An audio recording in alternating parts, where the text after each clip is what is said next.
back to another edition of Backstop Banter, hosting as per usual. Your boy Anthony, Michael, what's going on? And then, of course, we got Perry here too, Mr. CEO, founder. I'm going to have to be on my best behavior today so I don't get fired mid-show. But Michael, how we doing? We're doing pretty good today. Had a long day at work. Out here in Kentucky right now, we're facing a ice storm. Right now, we're not too bad off yet. So at work, it's been propane like crazy for everyone. We're ready for power outage and a whole 9 yards. Hopefully, we don't have it here tonight because I think it's going to be a little more in the morning time now. So we're looking good here. How about you guys? I'm doing all right. It's been a long week, definitely one of the longer weeks, and I'm just happy to be here talking with you guys. Good vibes. I had a good show yesterday, Keeping It Blunt. If you haven't checked that out, me and Caleb have that show on Wednesdays, so you can check out our Twitter, keeping it_blunt. But I'm glad to be on here finally being able to make a Backstop Banter. So, yes, sir. And of course, before we get into the bantering, we got to pay the bills, baby. My favorite thing to do. So if you're into the betting world, like I know a lot of us are, your boy included. I know Perry is too, even though if you don't tell Perry it's a lock, he won't bet it. I suck at betting. Don't take my advice. Well, listen, I told Perry something was easy money and he didn't bet it because he said I didn't say the word lock. So I don't like Perry anyway. So, but if you're in the betting world, make sure you go over to my bookie. As Michael is showing you right now. That's Perry. Oh, it's Perry? Perry's on it. That's what a guy. What a guy. Look at all that. Look at all that. Exactly. See, you got NBA, you should have known it, Perry. College. He actually knows what he's doing right there. You know what? You're right. Look at that. I knew you could bet NASCAR, NHL, golf, tennis. You can bet anything you want. And you can double your first deposit with code USN100. So I don't know why you wouldn't go on over to mybookie.ag, use code USN100, double your first deposit up to $1,000.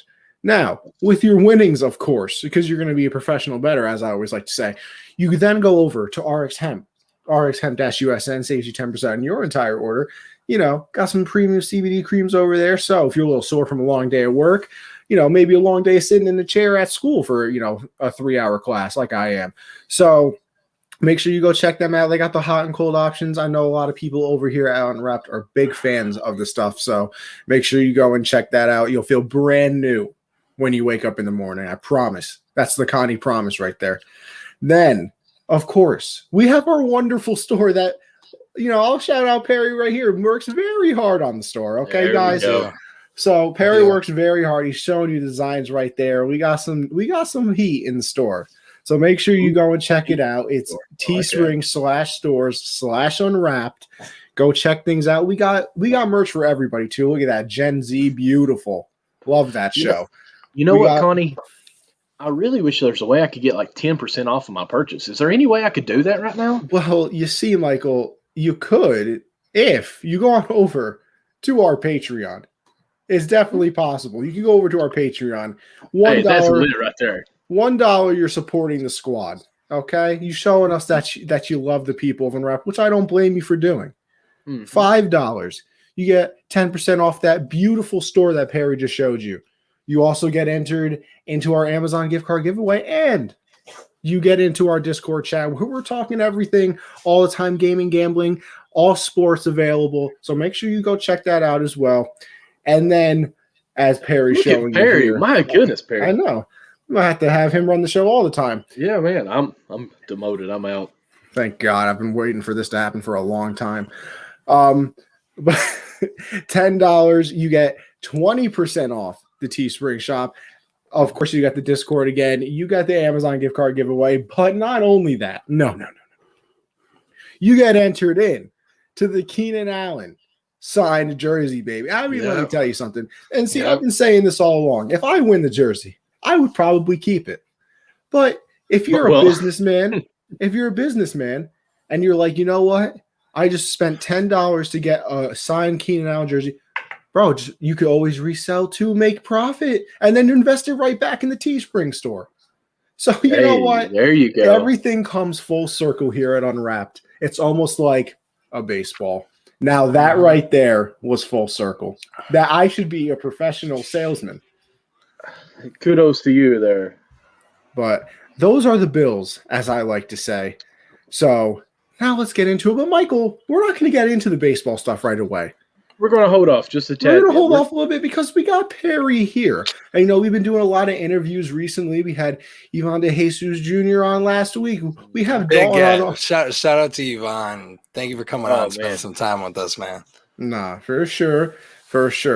Listen, I talked to everyone that I've seen, and it's like, listen, I'm talking to a guy. Not only is he living right now in the Puerto Rico, like we were talking to each other that way, but he did play for my Reds.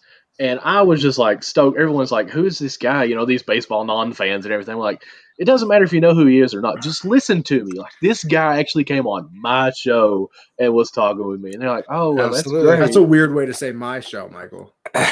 Well, I'm in Kentucky. You're in New York. They were never going to talk to you, so I can say it's mine. I always say it's my show with a co-host, this 20-year-old from New York. Let me tell you, Uptown. Fine. Meanwhile, I got to deal with, Country Mike over here. That's right. On his free time shooting squirrels and that's right. Diving in the creek for catfish or something. I don't even know what you guys I've never done that. We go cow tipping. Cow tipping. Perry, yeah, that was the Perry, other. have you ever heard of cow tipping? I've heard of it for sure. 100%. Okay. Yeah, I just obviously don't partake in California. Michael, I told you I've heard of it too. It's funny. I bet you've never heard of snipe hunting either, have you? Squirrel and dumplings. Bro, listen, there we go. Unless you got a sniper and you're hunting, then no, I have not heard of snipe hunting. Yeah. I can't tell you the story about how you snipe hunt, but if you ever come down to Kentucky, I'll take you hunting. It's looks like I've never shot a gun, and I'm not opposed to it. I'm totally willing. Just never. I had a bad experience. I went to my uncle's house. How do you have a bad experience with a gun? Like someone gets shot. He shot himself in the foot. That's why he doesn't walk right. I felt like Plaxico Burress. No, I'm just kidding. Listen, I went upstate with my uncle one time. And he had, he lives in the middle of the boondocks, literally nowhere. So he had this little pistol. And I was like, oh, cool. Let's, he was like, you want to shoot? I was like, sure, why not? Now, see, here I am thinking he's going to give me ear protection or something like that. No. He just hands it to me. I shoot it. My right ear literally rang the rest of the day, and I still get it occasionally. It still happens. What was it that you shot? Bro, I was like 11. A BB gun, a 410. Please tell me, was it a 410? Bro, I literally don't even know what that is. I would about say it was probably a 12 gauge. It's probably a bigger gun. Was it like no? It was a pistol. Oh, it literally was a pistol. Yes, it was literally a pistol. Okay. Bro, my ears out here ringing and stuff. Like I thought I went deaf in my right ear, bro. Listen, I'm not built hick tough. It's okay. Perry, you ever come out to Kentucky, come on down here. We'll take you. I'll go with you. Why not? I'm always up for a new experience. Yeah. I'm up for it. Yeah. Listen, we'll take you up here on the mountain. Do some clay pitching. Sure. Yeah, as long as it's you and Andrew, we'll go together. There we go. See, we did do that. We did. My grandpa used to hunt and stuff. Do you know what a clay pigeon is? Yes, Michael. Okay. The little clay disc things that you launch in the air. Things. Yes. Listen, we were so poor when I was a kid. We used to go up with one of my buddies. We used to find where a bunch of people would shoot and just pick up the ones that they missed and then chuck them and try to shoot them. That's really fun because they're warped and chipped, so they kind of wobble the whole time. Listen, my gun shooting experience has come down to airsoft guns and soda cans. I was a big fan of that, bro. I shot some airsoft guns. I like paintball a lot. I had a birthday party paintballing with like all my boys and family. See, I've never done that, bro. Paintball, that was fun. Yeah, absolutely hurts like a bitch. I mean, you're gonna have welts in areas, but depending on how badass you are, some people wear padding. You can't do that. Yeah, you're gonna get grilled by all your boys. Everything. Yeah, that's all right. That's all right. But some people go crazy, snow gear, stuff, padding and stuff. I had a buddy show up in a t-shirt and shorts and said, "Oh wow, what's up? So let's go." You might have lost me a little bit there, but shout out to him because if he wants to get hit with paintballs, go ahead. But listen, let me tell you, airsoft and soda, fun time. You shake up the soda, then you run back to your shooting station. Pop it off a little bit, and then the soda shoots everywhere. Oh, great times. And if you were feeling real, cool back in the day, you would stone cold it and, just pop it open and try not to swallow the BB that landed inside the soda. Gotcha. Well, I mean, I can't say I did anything like that. I mean, I actually shoot animals so I can eat them. I mean, that's not my only reason, but I mean. Murderer. I mean, you could say that if you want. I would take you out to my living room out here and let you see my deer I killed as a kid, but it's might lose some fans here. It's an 8-point buck, and let me tell you, quick It's like his story on that. 6th birthday. His dad takes him out to go Yeah, kill a deer. literally. Like it's crazy. The South He's is like- crazy. He's like 4 years old. He's Actually- like, Dad, I want to go to Chuck E. Cheese. He's like, yeah, no, we're Actually, I going did- deer hunting. I killed this after my championship game in football in 5th and 6th grade. We lost, and then I took off to it. Had my finger broke, so I had these fingers tapped together, and I had to pull the trigger like this. I mean, it was a pretty cool event. Well, back in the good Wow. old days. Back in like 1945, right? Yes. I'm not that old, man. Come on. Perry, did Yeah, you you know know- that Connie was born in 2000? I did know that. I did. He's my Gen Z. Him and Lucas, my Gen Z kids. My goodness. Oh, and Ethan and Ben too. You guys are just all old. What can we say? Ethan and Ben are younger than them. Ethan and Ben, I think, are turning 18 this year. My goodness, that's crazy. Listen, no, Yeah. I'm not like the only time I feel old is when I start to realize that 2010 babies are like human beings now and not like that. Human Like I that. can't even comprehend a Like 2010 that, baby. like that freaks Let's not me even out go there. because like that's the thing. I'm super used to being the youngest one. Like everywhere I've always worked or like been involved with, they're always like, "Oh my God, you're born in 2000." And I started working at this grocery store like when the pandemic first started. Bro, I would walk in and I would, like I said, I'm always expecting to be the youngest one. I'd walk in and I'd start talking to somebody. And I'd be like, "Yeah, how old are you?" Because this girl said, "Yeah, I just graduated." And I was like, "Oh, college?" College. And she's like, "Oh no, I'm like 17." I was like, "Excuse, what did you say?" We'll leave it there, Connie. Just leave it Listen, there, man. No cases Listen. here. It kills me because at my retail job, I am the second oldest person, and I'm just like, am I at that stage of my life now? Like, do I need to go out and buy this fancy You're the- sports car? You're the elderman. The elderman. midlife crisis. You got to go Yeah, out and get maybe. yourself a Ferrari, pull Or up a to your job. motorcycle. Yeah. Or a side by side, something that I can mount some guns on, right, and go through the woods and jump off the big cliffs and land in ponds. Is that what you think, Connie? Connie Yeah. thinks like I'm this big like hillbilly kind of. Well, I guess kind of, but You're just proving my point. I mean, it is true. Mr. 5-year-old deer hunting as a birthday present. But anyway, It was- listen, It was listen. 6th grade. It was 6th grade. bro, 6th grade, I think I've only had like one birthday party anyway. But What? You've had one birthday party your whole life? yeah, Was it a bar mitzvah? Do you have No. friends or like? I have Is- well, first of all, see, here's the thing, Perry. I have many friends. Birthday mean, parties were just never our thing, wait, bro. Whoa, time out. Do you have Facebook? No, because I'm You not have no friends. 65. You have no friends. Listen, I bet my Technically. Snapchat's popping off more than yours. No relationship is ever going to be official for you either. It's only official when you put it on Facebook. And No, that's no, a no, well-known I'll tell fact. you It'll exactly- It'll never officially be out there for the No, public to see. that's not true. I'll officially. tell you. My relationships will be official when I post a Snap story with whoever it is. That's when you know something's official. Or oh no. Actually, I lied. In IG, What are you flick. gonna put? Are you gonna put a girl in your Twitter bio? Property No, of. listen, I am not. No. Because bro, that used to be the worst thing in like 12th grade. we I do think we need to do. throw Connie a birthday party. Listen, virtual- you guys don't got to feel we could bad do for we me. could do a virtual birthday party. Yeah. That'd be fun. I mean, When's your birthday, Connie? I am turning 21 this year, so When's Oh, your birthday? April 28th. Okay, we're going hard. Let's go. Mine's May 27th, so we're around the same time. Mine's April 8th. My That's all my, right, wait, for your you- birthday's April 8th, Michael? That's my Mhm. sister's birthday. Listen, this Nice, is the nice. fun Cool. fact about me that amazes people. You say fun, but keep going. No. Me and my dad, same birthday. Oh, that's rad. That's cool. Nice. Bro, You wanna hear- my whole family's like weird. So me and my dad are the 28th. My mom's the 30th, and then my brother's May 3rd. Okay. That's And pretty then cool. my other brother's in like all the way in June, so he messed up everything else for us. But it's whatever. All right. Let me pull up a picture and show you my story if you don't care. It's No, not you- me, but it's my family. Got to find a picture of all three of my children. Look at how cute I am, bro. Peep this. You see this? Look at me. Oh wow. You're a cute kid. Okay, so talking And about it's still- birthdays. and I still am. What, baby, what let me tell you. happened, bro? I What was happened? waiting for that one. So my quick story, and I'll try to wrap this up because it could take at least an hour. I could tell this in, but I'll be fast. We were pregnant. I say we, but we also had troubles getting pregnant, so we went the adoption route. Never got chosen for adoption, so we ended up actually being pregnant. My wife, not me, obviously.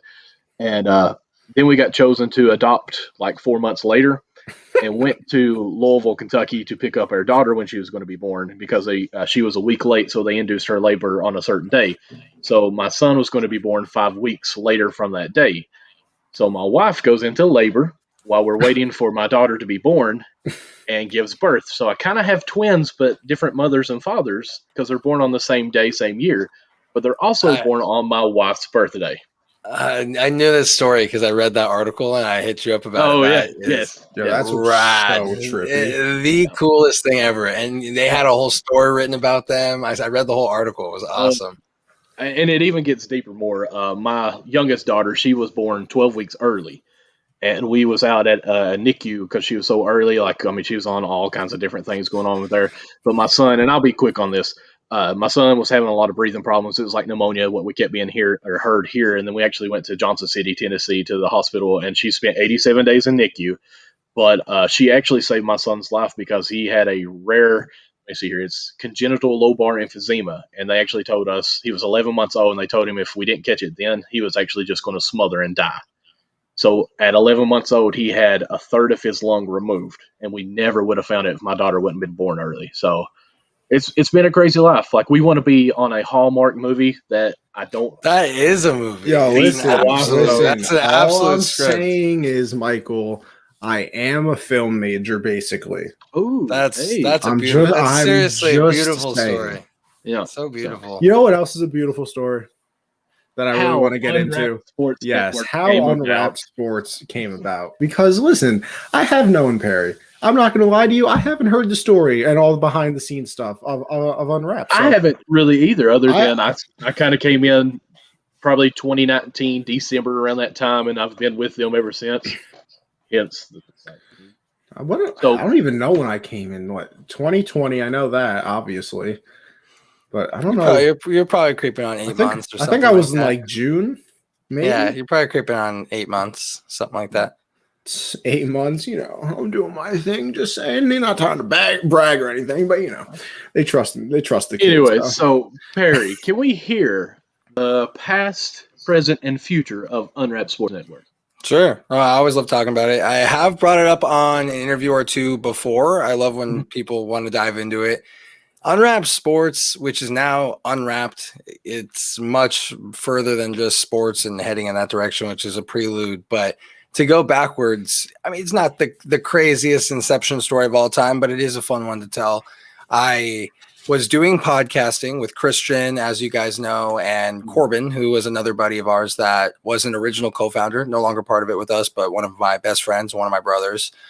So it was us doing, me and Corbin, actually. We started NBA Unwrapped. We were at different colleges at the time. So I was finishing up at Arizona State. He was finishing up at USC, being in those areas. So it was a good way for us to originally just connect together, talk about something that we love, like a lot of people do on the podcast route, where it's, let me just start talking shit with my boy or someone else that wants to come on that we've always had this good banter, and let's start a show. So we did that, and it was really with no goal in mind or anything like that. Mm-hmm. So we were just having a good time. I realized I had a really good knack for it. I've always been great with public speaking. I know Corbin brought a much different feel than I did, very analytical, and knew the contracts through and bird rights and all this stuff. So we had a really fun show. And then eventually we wanted to do more. We did NFL and brought Christian on, and he was, always there in the beginning supporting. And then we decided, let's bring him on as a third founder, eventually became a third founder. At this point, it was just a third podcast buddy.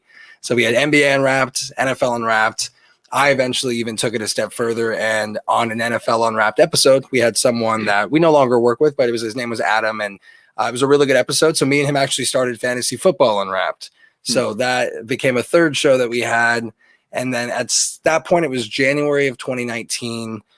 We've been doing, at least NBA Unwrapped had been around for a couple years at that point, maybe a year and a half of treading water as well, because we didn't have a goal in mind or a vision, and it was early. StreamYard wasn't a thing, and it was different. It was just traditional podcasting. Right. I even went like a whole year without a mic. It was just amateur hour at first, just trying to, again, not have a goal in mind, just having fun. And I always worry about the product that I put out and how I'm presenting myself and how we do you things. gave us this show. That's crazy. Right. We never want to put out crap, so we cared about it, but you couldn't even tell that we didn't have a mic and stuff. It was actually really good quality. And I spent hours and hours and hours on editing, more than you should. And I really worked hard. But with that being said, I lost my job January 2019. The company I was working for went down. So it was overnight.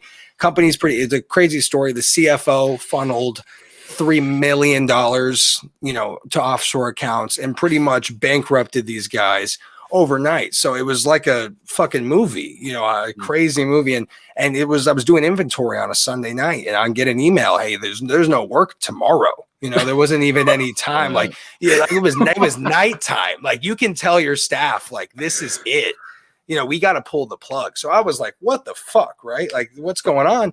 And you always think of the worst, you're losing your job and all these things. And for at least they were a decent company that was able to put everybody on unemployment, pay myself as a manager, get paid out with your vacation time and sick pay, everything that you would need to at least carry on over and find something else, which eventually led me to Buffalo Wild Wings. But at that time, there was about a month and a half of that transition period. And the second it went down, I already was kind of having a feeling that we've worked with so many good people. So many people gravitate towards myself, and especially Corbin too, but I was putting myself out there a lot more and a lot bigger on Twitter and really trying to make those connections. So I just realized we had a really good feel, and I felt not boxed in, but that maybe I wasn't doing enough. I felt that I had a bigger need. And I don't know if someone else can pull some sports business or any of these things, or pull people together from around the world and connect them. If someone else can do it, why can't I? Right. So I know I have a lot of talent, and I know that I'm a good person, but I thought that how far can you go on your own? If you really want to do anything, it's a lonely journey. And I think the journey is just as beautiful as the destination. That's why I'm always enjoying it as we go, because when you get to that next destination, there's another destination afterwards. So if you do ever truly hit that end destination, is it just one big journey? I think it's introspective, but I really think it's like that. And that's why I'm so blessed. But I think at that point, January 2019, that's where the 19 comes from. Would have been 18, if they caught it a little bit early, but it was literally the beginning of the year. So we had the full year of 2019. And I said, we're changing this to Unwrapped Sports Network. I'm going to connect with people out there. I had a web team that we already were using, got the website up, got it looking really good. And at that point, connected with writers and decided, hey, who wants to come? Who wants to do this together? That was it. It was us with our podcasts and then writers. And then I said, why is it just our podcast? I don't know how that's helping us. Why not have other people doing them? And I wanted ours to be the network podcasts, the ones that were NBA Unwrapped, NFL Unwrapped, the official flagship shows. But why not bring on other people that already have a show? Why not list them as a partner podcast? Why not give them that extra exposure? Why not collab and do all these things? So that's when the partner podcast kind of part of it grew. And then 2020 going into it, 2019, that was when Sportscaster was already doing some work that I saw, and that was from afar. As we progressed into 2019 further, we built a good connection. They reached out to us, and that's what started us on the live streaming stuff. And it was before anybody else, because it was back in 2019. 2020 is when everybody jumped on to live streaming and doing all this stuff because they had to with the pandemic. I viewed it right there. Why just podcast? Why just leave yourself with those views? Why not bring people into the experience? We've had Josh commenting in here and, good vibes, things along those lines. We were able to do a lot more things with live streaming. And I think that it adds that extra level. So from that point on, we never looked back. And I think Unwrapped Sports at that point, I didn't know it would become what it would become. I didn't know we'd hit the size that we would hit. And I can't wait to see where else we go with it. But I think the whole goal was, how do I not just help myself by surrounding myself with other great people and great ideas? How do I help them in return? How do I just connect these people into this pool? How do I make sure everyone is grabbed from different lights of this world and the right type of person, my type of person, and we're all so different. But if you have the right values, you have the right morals, and you have the right vision in mind, and you just have that feel that you're a good person, you want to work with other good people, I think the there's limitless opportunities. So that was my main goal. How do I connect people? How do I connect as many people as possible? And I think at first that was maybe compromising on the people we wanted to bring in, and bringing in maybe a little bit of everybody at some point, just to get a feel for what we needed, who we needed, what worked, what dynamic we were going to be. Because to create a culture is very tough, and to sustain a culture is even harder. To solidify a culture is the hardest. So I think in the beginning, it was how, where, what do we do? Where do we make money? Where do we do this? And Sportscaster helped a lot throughout that. And I credit a lot to everybody else at the network, not just me, because I was doing a lot on my own. But if it wasn't for the people that are here, this wouldn't be possible. We wouldn't still be here. And for the future, we plan on expanding even more. Unwrapped Sports Network turned to more of just Unwrapped Sports and shortened to Unwrapped, to where now it's pop culture, music, sports. Sports is the heartbeat of our network, absolutely, as you can tell. But if you tuned into my show yesterday, we're breaking things down from trending news to everything, sports, movies, music, whatever it is that there is to be talked about, we're talking about it. And that's where I want Unwrapped to continue to be a household name.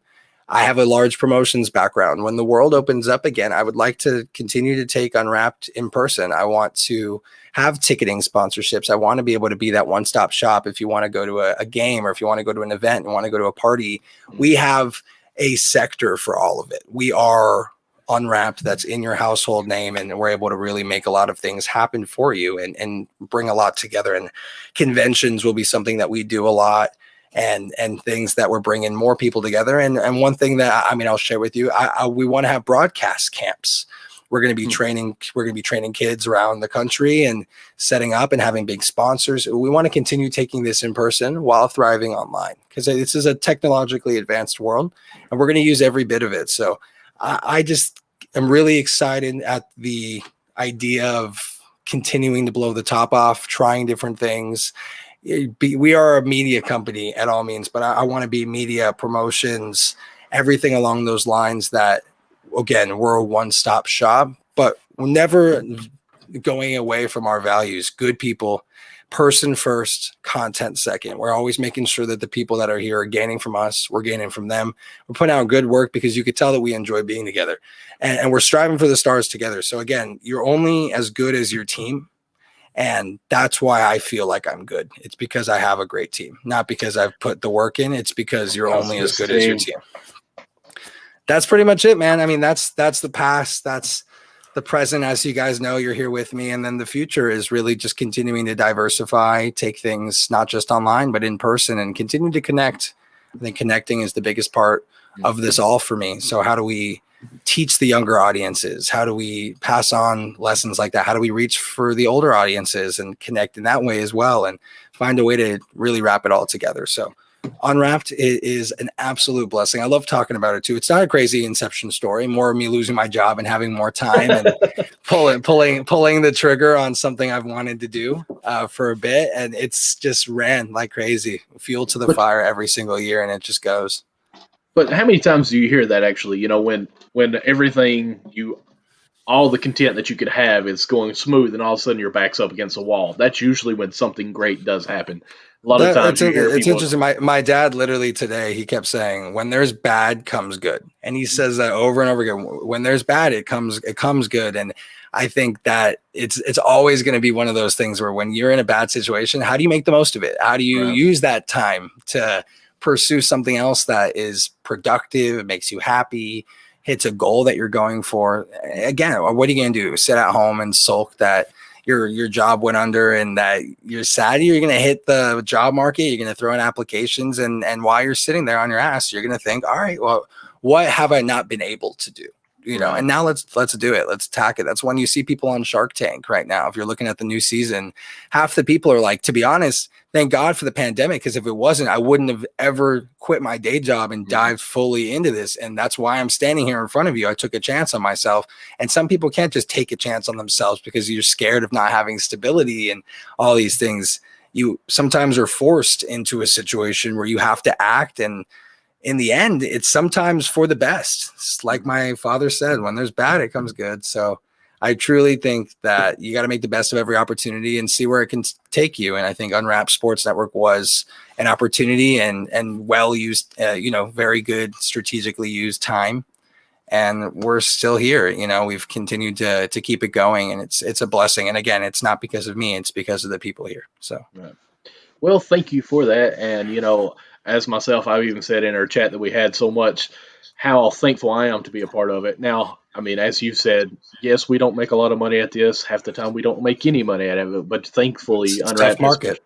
trying to help us throughout different avenues where we can add a little extra money. And that's why it is important for you guys to do the Patreon and go to the Teesprings as well to order those shirts Right. and really sponsor us, because that does give us a little kickback. And I'll be honest with you, I'm married. My wife is wishing I'd probably be out there with her watching Grey's Anatomy right now, but she knows I love sports. She knows I love to do this in any way that I can do something that I love. And I'm thankful that I have a supporting cast like that. But any way that I can show a little monetary benefit from it, we're willing to let me do it. So Absolutely. No, absolutely. Well, I think that's the end goal too. And this market's tough because yeah. how do you make money in this market? And again, if you try to figure that out on your own, it's going to be a lot of small opportunities that you take on that not a lot of them work. And you got to be able to think bigger. And the only way to think bigger is if you have the team and resources to think bigger. And I'll be honest with you, the little old town that I live in, Harlan County, Kentucky, if you ever Googled it on anything, it is amazing that my little voice through the company is getting spread out through the nation. And we even have someone in Australia. We've got a couple people in Canada. So, we are a close knit and everyone's sharing everything we can on it. So, I mean, it's great that we are a brotherhood, a familyhood, whatever you want to say on that we all really support each other. It's a great organization to be a part of, and I'm thankful to be a part of it. Now, Connie, you can kiss tell. What was that, Michael? I said, now you can kiss tell. Oh, no. Listen, I don't really like anybody. I just wanted to talk about sports. So I figured I was like, you know what? I'll join this network so I can finally, talk to other people about it. But, no, of course it's always a good thing. I'll kind of make it a question as well, because it's something different that I look at it, because like you said, Perry, we're all, different people. Nobody's going to think of the same on everything. I remember the thing that definitely took me more, I don't know if surprise, shock, whatever that type of thing is the correct word, because I don't think it is, but I just can't think of one at the moment. Even the interviews we do before, we let somebody new into the network, you're always talking about the person over the content. And, I remember hearing that in the back of my head, and I'm like, well, I mean, yeah, if the person's cool, but their content sucks, I mean, why would you let them in? And, as I've come, around more and, been around people more, I understand it more. Like I said, we're different people. We think about things differently, and that's how you run it. Why did you decide to, run it with the person first and then the content second? Because like I said, a lot of people out there, especially today, listen, if you can't, make good content, then we don't watch you. I don't I don't care if you're, sure, Mother Teresa. Sure. I think it's the same thing everywhere. Even applying for a job, sometimes you don't, fully assess the person. You just look at a piece of paper and try to make a decision based off the places that they've been before and maybe some track record. And it just sometimes doesn't always fit. I know Connie is a big guy that hates statistics and likes watching games and making decisions there. Statistics you can call a resume statistics. Yeah, I think statistics are a track record of your production. That's what I always say. And that's what a resume is. It's a track record of your production, your past production. And that will only tell so much of a story, because if you have maybe hit the marks that you've needed to hit, been the places you need to be, and you're a shit person, why would I want you in any job, especially at a place where this is more of a passion instead of you having to be here?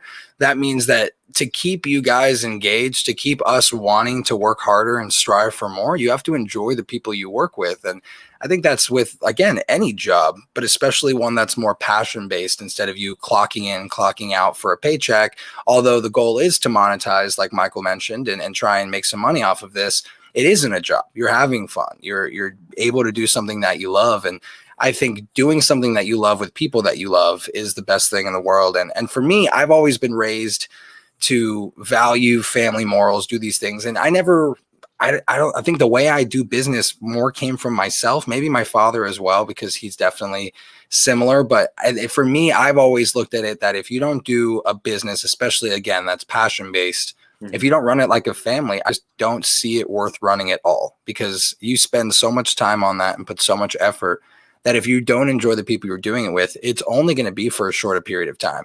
So you want to have people that buy into the brand, buy into you, buy into each other.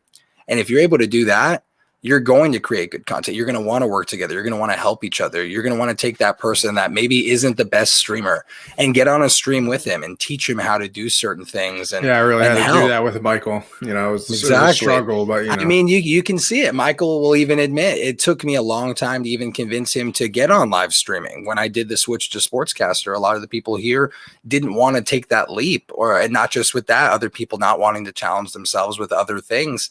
And that's the thing. You can't just bring in someone, oh, are you a streamer or are you not? Because I think that you can help someone become whatever they want to become and wherever they feel is the best route for them, whatever's most successful for them. And you have to help them get there. And unlocking someone's confidence is the number one thing. And putting somebody in an environment as loving and supportive as ours, I think the quest towards unlocking someone's confidence is 10 times easier and more organic. And I think the content comes quicker that way, because if I brought a bunch of people in here that I look just at their content, send me a sample work. That's it. Send me a sample article.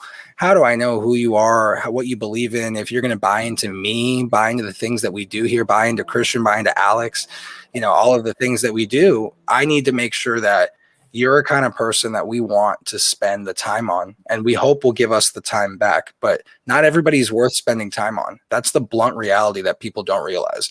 Some of you are pieces of shit. So if you are, you'll be sought out by other pieces of shit. And if you're a good person, other good people will gravitate towards you. Other good people will want to not just work with you temporarily, but for the long run.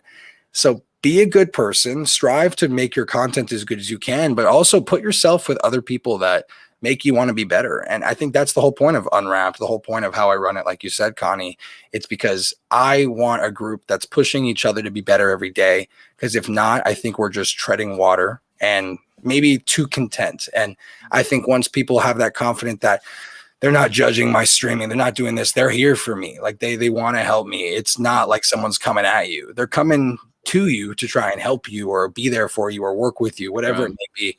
I think it's very organic, and I think it's the only way to do this business. And content's very important. I say content first, person second. It doesn't mean content doesn't matter, but the person matters more, plain and simple.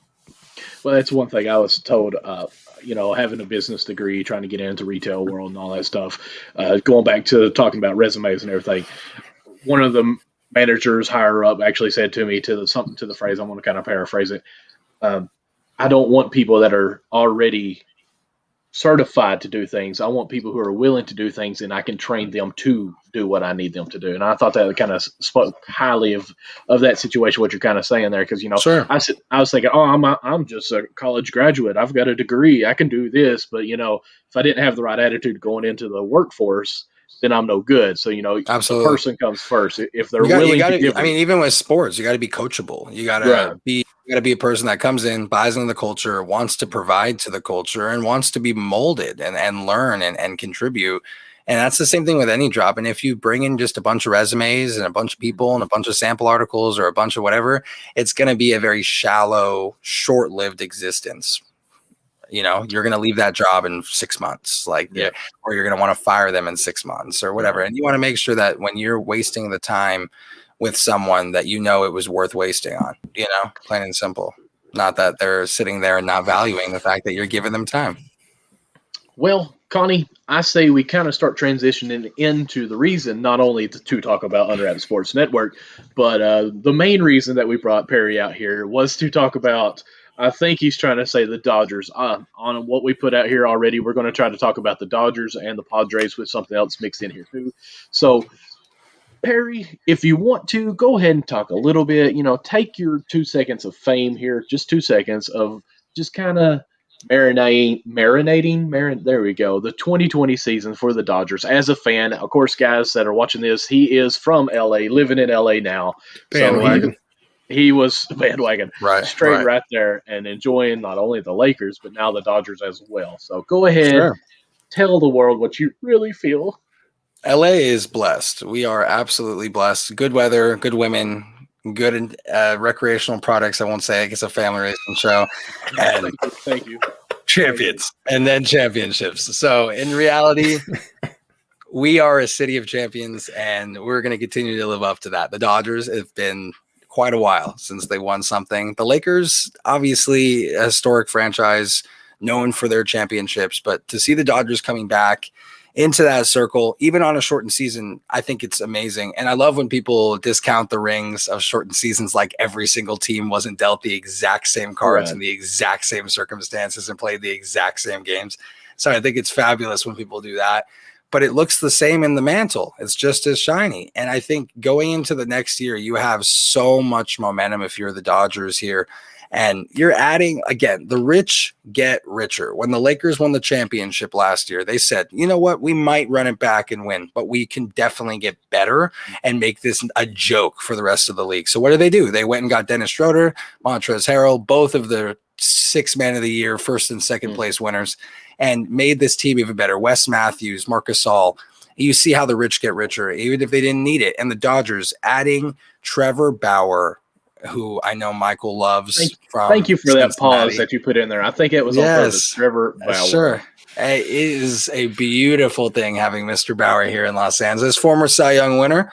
And you're coming to a squad of other Cy Young winners, MVPs with Mookie. You got Cody Bellinger. And with now David Price coming back, people forgot David Price sat out last season. He got traded with Mookie and he sat out last season. So that's another guy, imagine, who was injured for the year, but opted out.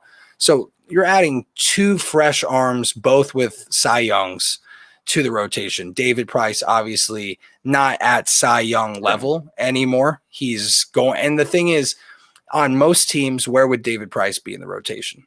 2, maybe on a bad team. Probably he is a number 3 pitcher in this league, I think, right now. Do you guys agree? I think so. And not having last year, we don't know what to expect. Right. I think so. But out of a 5-man rotation, to say he's your 3rd pitcher is not a bad thing. To say he's your 2nd, I would start to say, you probably don't have the deepest starting 5. He is the 4th pitcher in this rotation and potentially 5th. Again, like you mentioned, Michael, we'll see how he comes back. But the pressure is not on him. You have Clayton Kershaw, Walker Buehler, and now the reigning Cy Young winner. So that 3 is by far the best 3 in the entire league. And when you get to playoff time, you're not pitching with a 5-man rotation. Mm-hmm. You're pitching with a 3-4-man rotation and sometimes going with bullpen days. So I think right now this is a move, a playoff move, a championship move. And it's not because right now we'll talk about the Padres, of course. They're looking good. But the rest of the division, it's almost a guarantee that you're going to see it between the Dodgers and the Padres this year, duking that out. And a big chance that one of those teams makes the wild card as well. I wouldn't be surprised to see the Dodgers and the Padres both in the playoffs this year. No matter what order they get in, it doesn't really matter. It only matters when you get to the playoffs. And I have a question for you guys. Are they keeping the extended playoff? That's unfortunate. That's unfortunate because I really liked it. Universal and the DH. That's unfortunate because I really liked that setup. I really liked seeing more have an opportunity. You sound dumb right now. Why? Why? No. I'll tell you why. Because it's the MLB and you liked it. Of course they took it away. Are you kidding? The only thing I see them heading in the right direction with is miking up players. That's one thing that we've been asking for, and it seems like that's becoming more of a thing.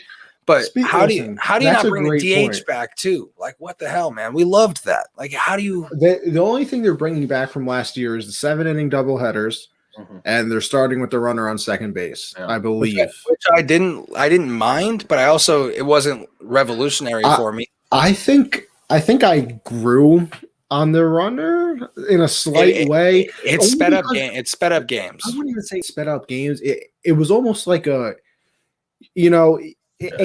intensified. It kept my viewership though, because like if I'm the home team, the away team scores that run in the top of the inning. I'm not like, then again, I'm kind of a pessimist, so maybe this is just me. But I go into the bottom of the inning like, oh well, now the game's over. And now you go into the bottom of the inning and it's like, oh wait, We have a runner on second base. Doesn't really matter. So, it kind of kept my interest. I think that grew on me. The 7-inning double headers is kind of still weird to me, just because it makes me just think of travel baseball and high school baseball type of things. Like that's what it just reminds me of. But Right. to them it's not as weird because I'm pretty sure they do that in the minors as well. I think their double headers have always. I'm going to assume that they're going to keep the season similar to what they did, where they're extending series a little bit longer at times and restricting travel as much as they can by adjusting the schedule to where it's kind of like inching your way back home. I can see that instead of longer flights. Of course, this is all. We'll see the direction that this all goes, but with a longer season, it's going to bring obviously more challenges. So, I mean, yeah, because you even said, they just put out the schedule today for opening day. I was looking at, because Yankee Stadium finally set that 10% capacity ban. So I was thinking about going, but yeah, Yankees open the season April 1st against the Blue Jays. That I think would be a very good matchup. Let me pull up the full schedule right now, because I know the team that we're speaking about right now is on. I know that I believe the Dodgers play the Rockies. If I'm not mistaken. Is 105 Yankees at home versus the Blue Jays. Then the Dodgers visit Colorado, and then we get to see this. See, this game is underrated fun for me. The Reds. No. Nobody cares about them. The Mets and Nationals. We get to see Francisco Lindor on his new team against Juan Soto, who I think is a top superstar. He's a superstar, but I think he's a top 3 most entertaining player. Like, even if you don't want to say he's great, because I think he is. If you're denying it at this point, but MVP. he's very. Listen, Michael, I wouldn't hate it. And then we finished the night off with the greatest player in MLB right now, Mike Trout, and against a team that a lot of people think are upcoming are the White Sox. So I'll give MLB credit here. That opening day lineup, and I know that you can obviously control it and everything like that, they did a good job. Except for the Rockies. I don't think Dodgers and Rockies is the matchup. I agree with you. It had to be Dodgers Padres. Yeah, I don't know why it wasn't Dodgers Padres. If you could have put Dodgers Padres on first day, obviously they should have. But I'm sure that there was something to do with scheduling. I don't know. It's probably one of those situations. But Yankees, Blue Jays, we think the Yankees are going to be the powerhouse, but everybody's in love with the Blue Jays right now because they went out and did a lot of things. Obviously, the Dodgers are going to be. It's kind of weird to me though, because the Dodgers are the away team in this game. I thought that they would start the season at home, especially after winning the ring. They usually start away, and then second series is usually at home. But here's my other thing, though. Here's my only beef with the MLB, and I live in New York, so I can say this, and Michael, you can too, because you get bad weather. I still have no idea why the MLB doesn't have, literally the first half of the season, all the AL East teams just play the AL West. I literally don't understand.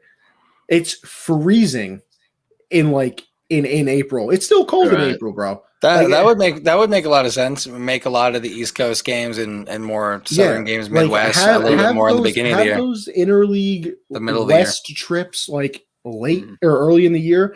And then fine, you can have the West come East later in the year because guess what? It gets warm here too in the summer. It's not like with 3 or 4 game series, it really wouldn't take too much either. Just playing your own division, it's like a couple weeks, Yeah, that's where does the Yankees go for spring training? Cincinnati, we go to Arizona. Yeah, I think everybody goes to Arizona. No, okay, it's Arizona, Florida, and then was there one more as well? I think there was another league. I think it's only the Cactus and the Atlantic. I used to live in Arizona for 5 years. One of my buddies out there, his mom worked for the Kansas City Royals spring training facility out there. So we used to get to go to that all the time and see the different teams playing and stuff. So that was fun. Yeah. That's when they sucked though, right? Yeah. I was waiting until they would be playing the Dodgers or something. This man, of course you missed the World Series run Royals. The Royals were great. At their some World point. Series runs were very entertaining. I'll say that. For sure. The Royals used to be the laughingstock of the league. It's like the Jaguars of football. And now at least you put a little bit of respect on their name. Now the Pirates are. But I will say this. Thank you, Pirates, for Garrett Cole. I appreciate you for drafting him, getting the fact that they let Cole and Snell go, both of them. Snell. I said Snell. Holy. Snell. He's back now. Glass now was also a Pirate. Mm-hmm. And then Oh, really? I didn't even yeah. realize that. Oh yeah. And then that other pitcher that the Yankees traded for this offseason, I don't know how to say his last name, or I would. I don't want to butcher it. It starts with a T. Right. But he was obviously acquired from the Pirates this offseason as well. So they just love shipping people away. I don't get it. Hey, listen. Welcome to the NL Central. We draft them good, and then we can't afford them. Which I still don't understand because of revenue sharing, but I'm not going to get into that. Let's get back to the Dodgers real quick because, listen, I know everybody loves Trevor Bauer. I get it. I understand. And I'm going to rain on everybody's parade here.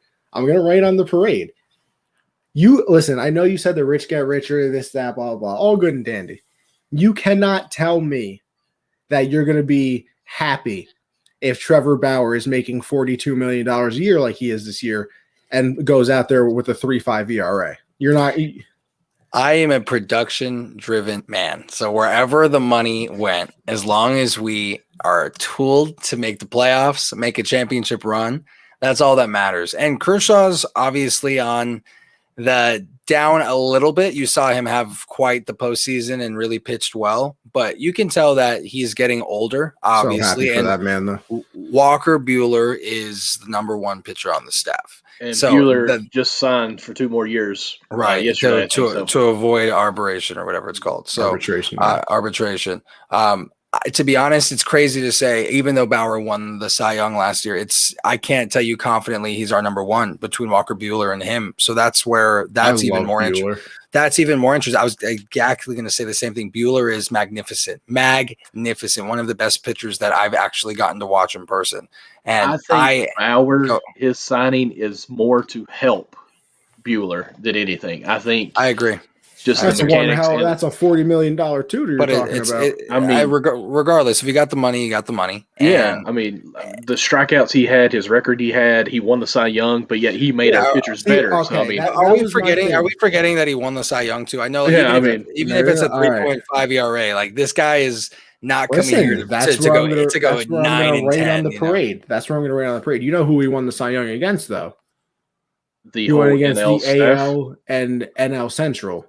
He also didn't have anywhere close to the amount of bats that he has in this offense. No. So the amount of support, the fact that he's going to be able to go out there sometimes at the bottom of the first and already have a 2-0 lead. Well, listen, is unreal. Wins. And not only that is Cincinnati is built. It's a small park. They call it the Great American Small Park because it's built for home runs. The way they build it towards the river, it's supposed to carry the balls out and all this stuff. He did good in a batter's park. So I mean, like Michael said, there's positives and negatives, but regardless, he won the Cy Young. Those teams that he faced, I believe he faced the rest of the league. They don't just play the division. Yeah, well, last year they did. It was all Centrals basically. They played. You saw him go through a whole season and look stellar. So I don't see why that wouldn't continue this year. Listen, I'm going to pull it up right now, so you guys can continue.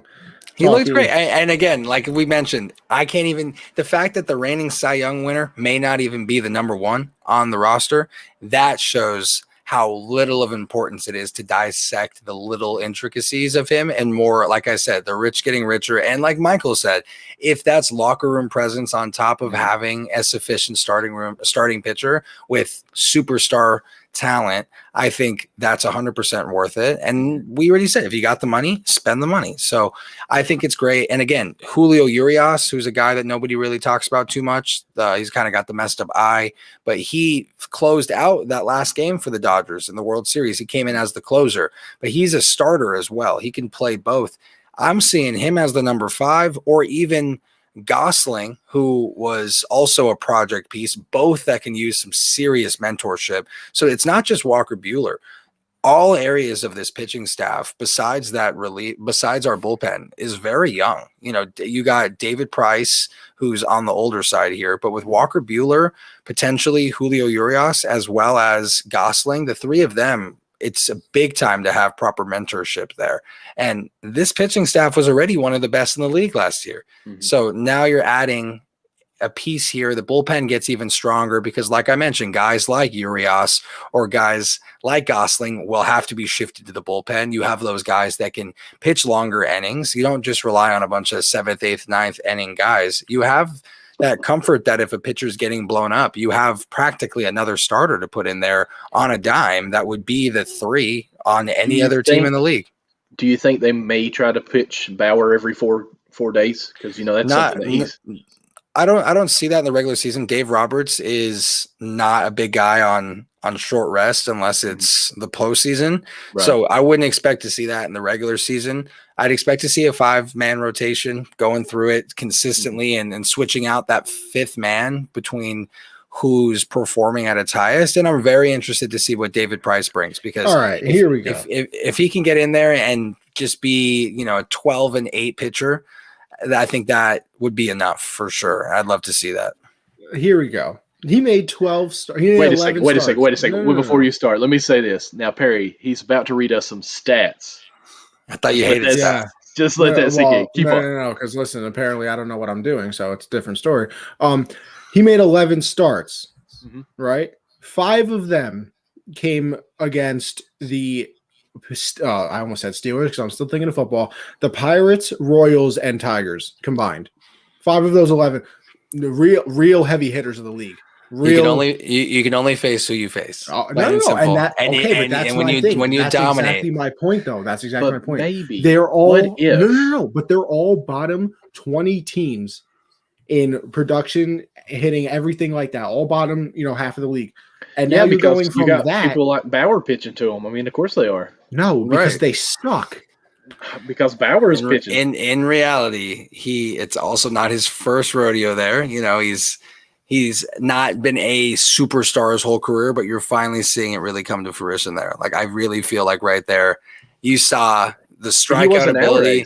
And the thing is, too, he doesn't have to go long in games. If we don't, that's the thing. He can come out, and from a strikeout dominant pitcher, the less that you keep him in the game, the more effective that they're going to be. If he can pitch a consistent 5 innings every time, 5-6 innings, that's good. 5 innings and get out of there. Pitch a dominant 5, give up a run or 2, and then you bring in a guy like Julio Urias, bring it in there. And if he's working, you keep him in, and because he's got. You can do so many things. He's not even needed on this team. Connie. You're acting like he's the Messiah. No, I know he's not needed.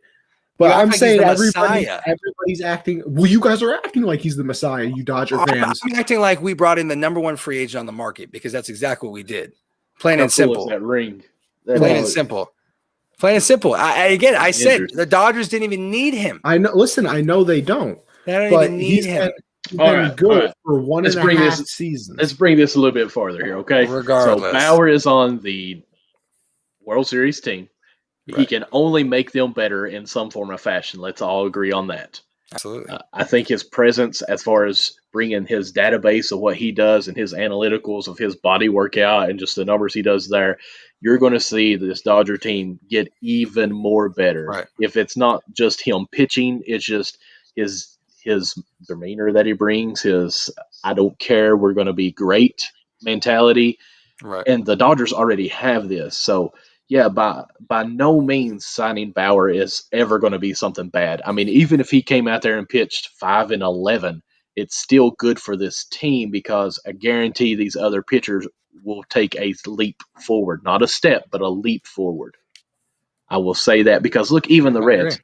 Lewis was our best pitcher year before last. I said Lewis. He wasn't our opening day pitcher. Sonny Gray was. Sonny Gray, Yankees, was not good at all. He came to Cincinnati. Yes, Cincinnati had the Vanderbilt's pitching coach that actually coached him at Vanderbilt, Sonny Gray, but also he had Bauer that was working with him. Bauer said many a times on his YouTube channel that he would be doing his stuff, and Sonny Gray would be like, "What are you doing? Like, how's that going?" And he'd be like, "Here, you could do this little move right here, and you'll get more velocity," and would be passing Bauer up. Sonny Gray was our opening day starting pitcher. Luis was second. Then it was Trevor Bauer. So even on the Reds, he was the 3rd pitcher, but yet he won the Cy Young. And that is less pressure. You're going up against another 3rd guy in a rotation. You're not going up against an ace every time. And now you have, not that the Cincinnati's Reds were inept with their bats. They had a lot of power hitting on that roster especially. But the Dodgers have a very complete lineup and can score at will. So when you give a pitcher that can strike out hitters at will as well, and you give him a lead, that's when his stuff gets even nastier. You have every hitter up against their back up against the wall a little bit because they're immediately going in there thinking we have to cut this lead up, instead of when a hitter goes up a little bit more relaxed with a lead. Obviously, you're looking for your stuff. You don't have as much pressure on you. Bauer's only got better support right now. He's not needed to be a 2, a 1 or 2, even a 3 potentially. Like, if I feel like he's not needed there. He'll fit where he fits. But adding the former Cy Young winner, even if you want to highlight some of his downfalls, Connie and stuff, that's fair. Every player does. Again, you're adding so much to a roster here that already was in position to potentially go defend their championship. Yeah. So it's true. Oh, that is true. Right on cue, I think there. I just seen some movement down here in the bottom corner. Let's go ahead and bring them on. Is that good? Are we good with the Dodgers? What we all said there? Bauer is the best pitcher ever. All right, guys, we've got a little special meeting coming on here. We've got another guy who is obviously no stranger, but you can't be over there. We got to put you over here, Dalton. I'm sorry. What's up, dude? Welcome back to the show yet again, Dalton. I'm pretty sure you're our third head to this beast. I mean, you're pretty much a co-host.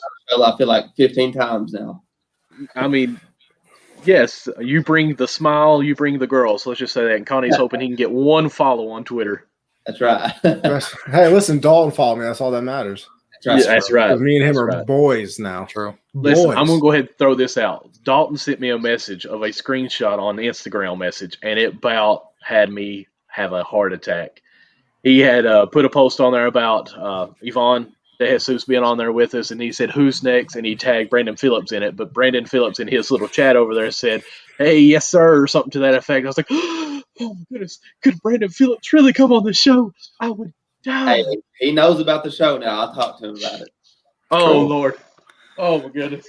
The OG, Brandon Phillips. And what's up, Dalton? I'm so glad I can finally be on a stream with you, buddy. I know I've been watching you and commenting. We're following each other finally here together. What's up, I know, buddy? Finally. It took forever. I know, man. I got to make it happen for the boys, so I'm glad I'm here. Right. Listen, all I know is if Michael does a show with Brandon, as much as I would love to do it, I think I might have to just bow out and let Michael just one-on-one it because no. He's actually, you know what? You're right, Michael. I'm gonna have to be on the show because I'm gonna have to ask all the questions because Michael's gonna be just like that, just be staring into the camera. Whoa, that's okay. Whoa, oh, there you hear the brick wall. Perry went outside. We're switching off the Dodgers stuff, so Perry had to go outside for a smoke break. Oh, sure. Yeah, it's my virtual outdoors. It's very nice. It's very breezy out here. Yeah, it's very weather controlled almost.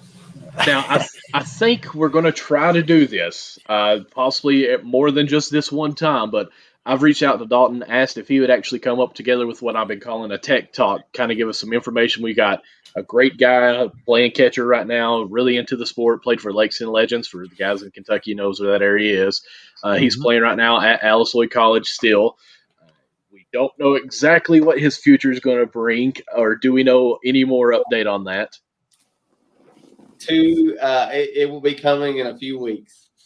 You know, like five weeks ago when you first came on the show. Hold on, Michael, because I got a brilliant idea right now, of course. Because, when all these high school players and things like that make their decision, they have a nice little hat to put on or something like that. Listen, if you want to come on the show and break the news or anything like that, feel free. There we go. Okay. Just saying, if you want to have a little, announcement party, I'll pop some milk jugs open. We'll be fine. There we go. Okay. We can do it. Sounds good. Now, as far as what I'm saying here with the tech talk, I actually got Dalton, and we're trying to figure out how we can make this perfect. So what I'm going to call it is our pilot run on this. He did send a video where he's already been in the batting cage, kind of doing some mechanics and stuff like that. So I'm going to try to see if I can pull this up here, and I'm just going to let Dalton take over with it. Dalton, do you want to introduce it anyway, or kind of just talk about what you're going to talk about here? Okay, so this is basically just my daily catching routine. It's pretty much what I do to get myself ready for the game, just stuff like that. But I'm gonna wait until after, and then I'll introduce the whole catching. I'll start talking about catching after. Here, let me stop it. I'm sorry there. You're fine. Keep on going. I'm sorry. No, go ahead and play it, and I'll talk after we get done here. Okay. If anytime you need me to pause it, just holler and I can pause it. For this first drill, all I'm doing is short hop bounce to ensure that my hands are coming up through the zone and I'm not dragging the ball out through the zone. For the second drill, all this is a transfer drill. I'm just making sure I get a clean exchange from my glove to my hand to be ready to throw the ball. And then I am taking it a step further and, winding up like I'm going to throw the ball again for a clean, smooth exchange. For this third drill, all I'm doing is walking through my throwing steps. Basically, this is just a very slow motion of replacing my feet and getting ready to get in throwing position. In this video, you see me off a live machine working up through the ball just like I was in the first video. Here I'm ensuring that I keep any strike a strike, and I'm trying to make borderline pitches also strikes. You also see I'm in a different position here. It depends on where the umpire is also set up, but I'm trying to get low also to ensure my pitcher throws to a lower target.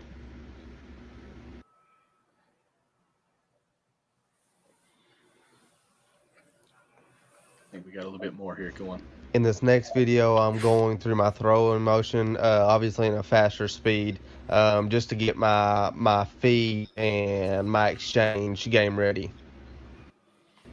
Here I'm working on slow blocks, basically already starting on my knees, so I can just feel the ball hit off my chest and try to control that ball. In this last video, it's game like blocks, so it's self-explanatory. I just go through my... And that's where it cut off on us there, Dalton. So let's hear more in depth on that. Hopefully, because as soon as I started hitting play there, it said that my Wi-Fi was getting kind of weak. Hopefully, it did good on your all's end. Any lags going on it? Yeah, a little bit. Nothing terrible. Yeah, nothing too bad. Okay.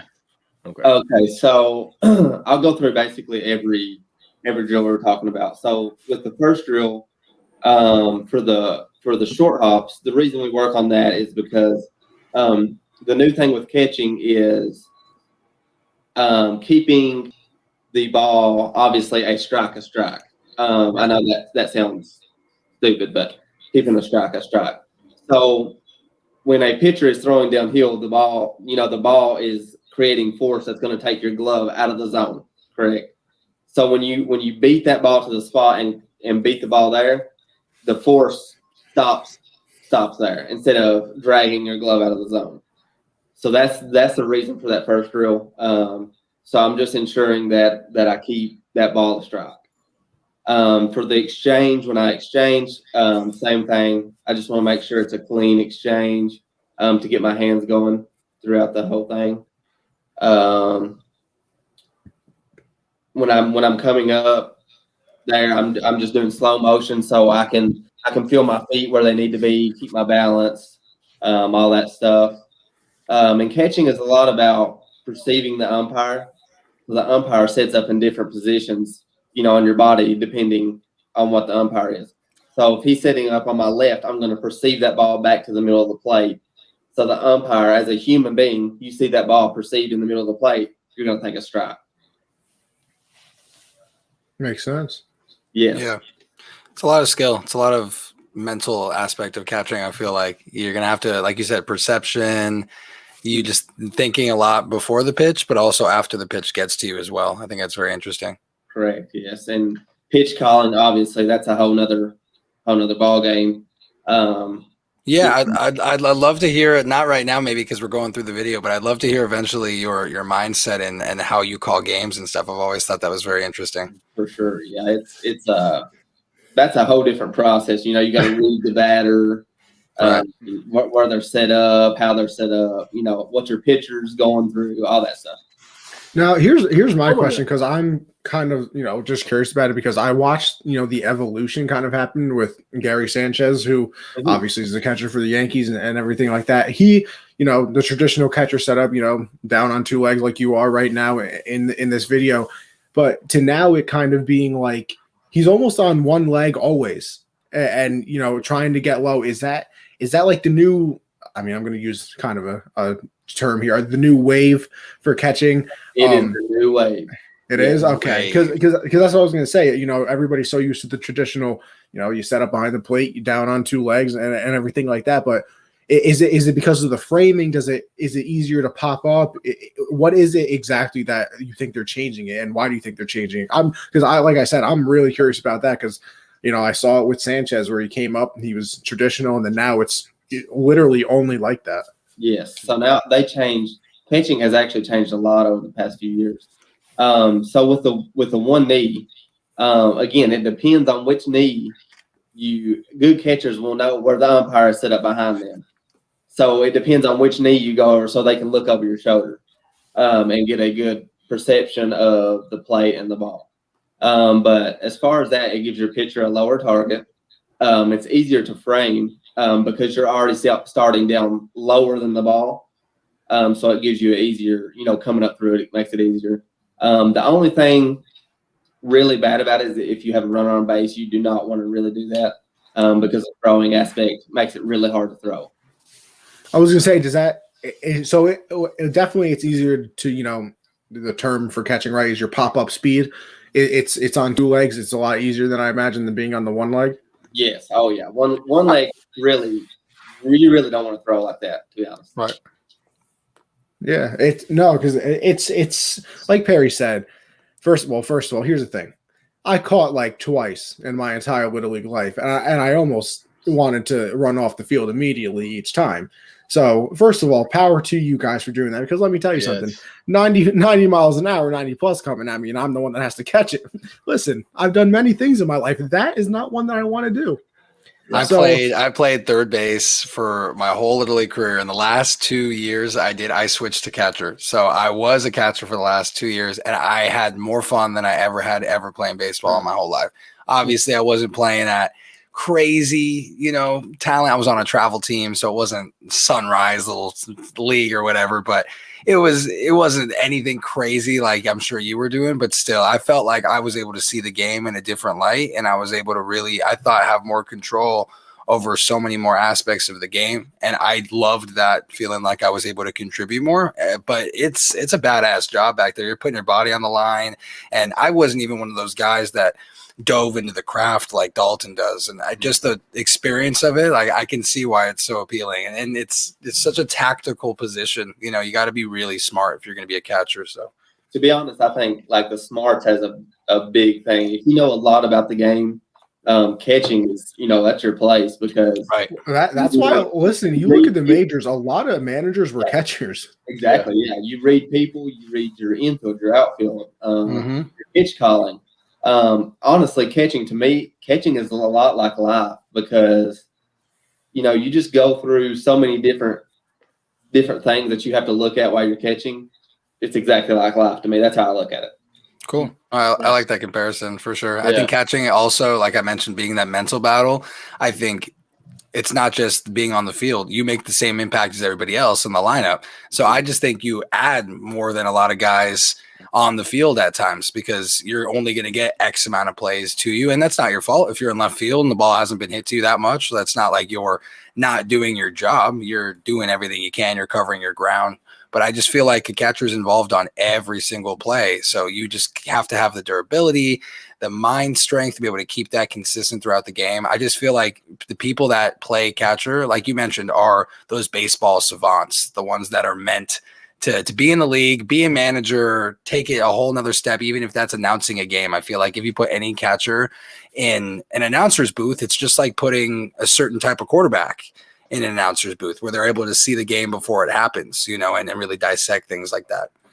So if you ever become a manager, I get to be your, one of your coaches, right? Assistants, Oh, of course. All of y'all, you guys can help me. Oh, no, listen, Michael, I don't know. Michael, I don't know about Michael.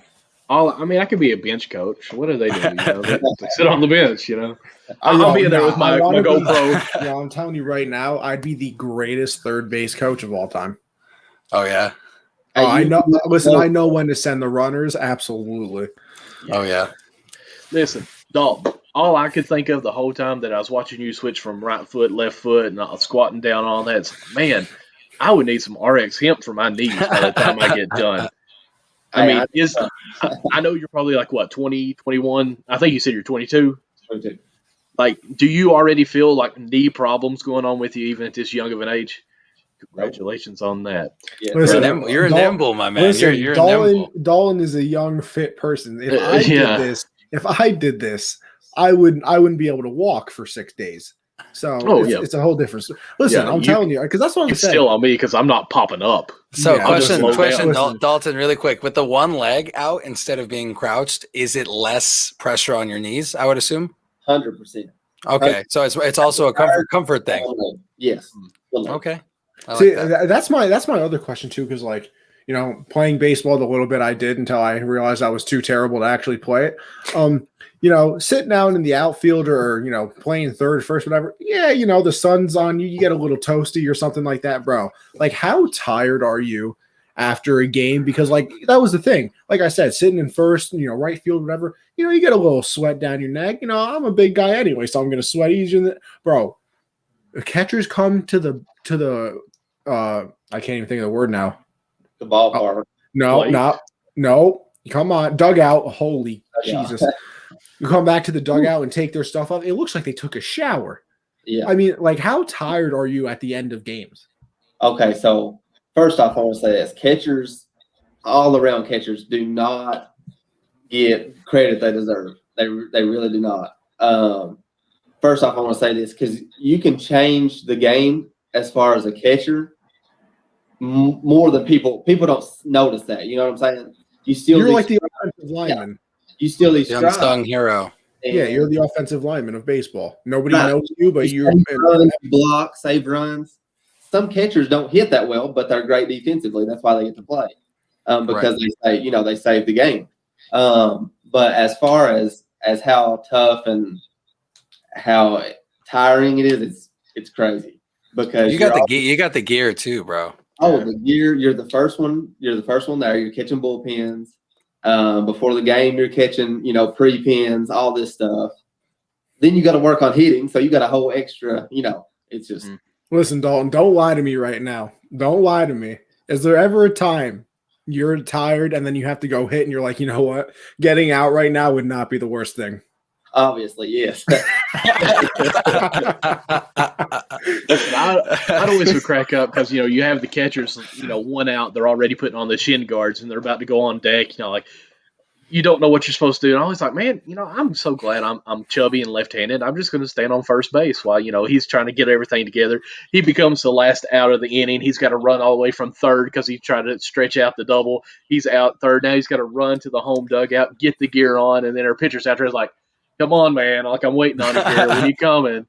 Like, kudos to all catchers. Isn't that when the backup catcher goes in with just the mask and flies out there just to get a couple catches in before homeboy's ready? I think that's what I always just see at Dodger games. You'd see someone out there, just the jersey with the mask. You could tell he's only throwing like 80, 85 because he's not trying to take out his body. But now the good thing about pro ball is you have bullpen catchers.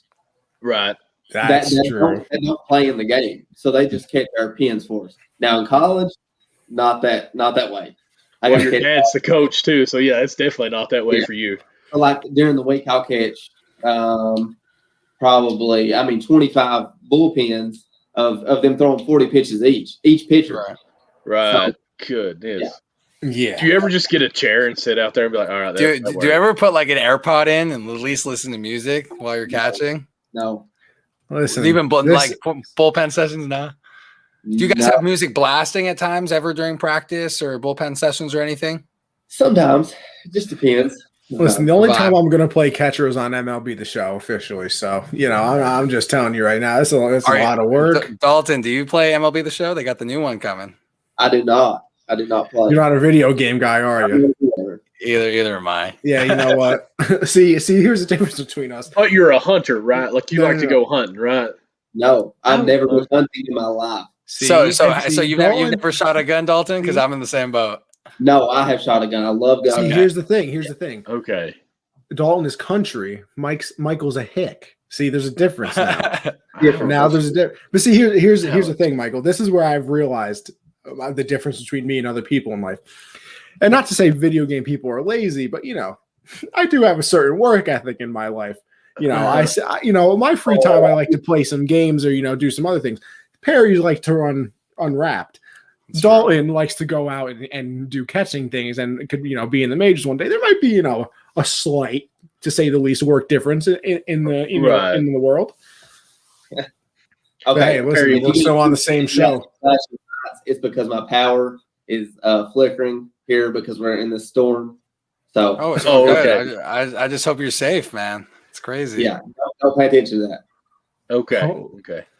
Also, Perry, just so you know, a fun bit that we learned about Dalton last week is, when he's in between innings and he's not out there catching, he makes little kids run his errands and go get him some chicken wings. Just so you know. You got to use your resources. You got to use your fans. During the actual game. You got to use your fans. Yo, Dalton, can I be the bat boy? Oh, for sure.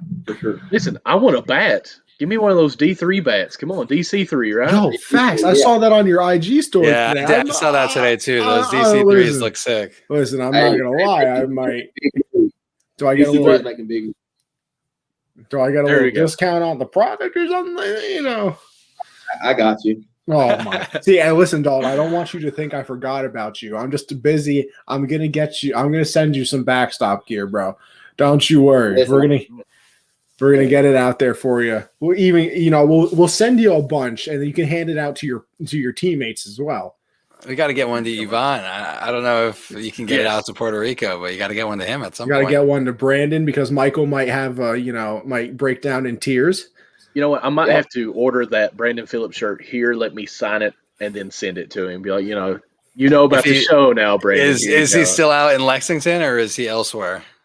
No, Brandon's at home right now. He's actually tonight. He's with his daughter at a trampoline park tonight. Oh. So, look at Dalton just on a first name basis. Like, yeah, Brandon's with his kids. They're teammates. I was checking my phone to see what he told me, but he's not there. Yeah, I don't think I did DM Brandon as well. He didn't get back to me yet, but it's no big deal. You got to go through Dalton. You got to go through proper channels. Oh, listen, this week I have been using Dalton like crazy for that. I even said, hey, I tagged Brandon in this. You think he'll respond? He's like, 50-50. I'm talking to him right now. It's like, this could actually happen. Guys, wait 24 hours. Talking like this. Dalton's going to finally figure out we're using him. Exactly. Yeah. Guys, we're sorry, guys, that you all had to watch that video of Dalton actually trying to catch a ball. Just hang in there. I love that video. I hope we can do more stuff like that. Listen, that was awesome. I looked up some stuff because, like we talked about the GoPro and all that. Listen, I think we're just going to send you out a GoPro, smack it on your catcher's mask with a little mount, and it'll be beautiful. Because, I looked into things about miking you up, and, bro, the GoPro audio sounds great. You don't even need a mic or anything like that. Really? Oh, it's going to be wonderful. Big things. We can even get you a head strap if you want, and you can just strap it across. Yes, look at that smile, boy. Perfect. I can put it on my mask. It'd be perfect. Oh, don't worry. We can run a TV show.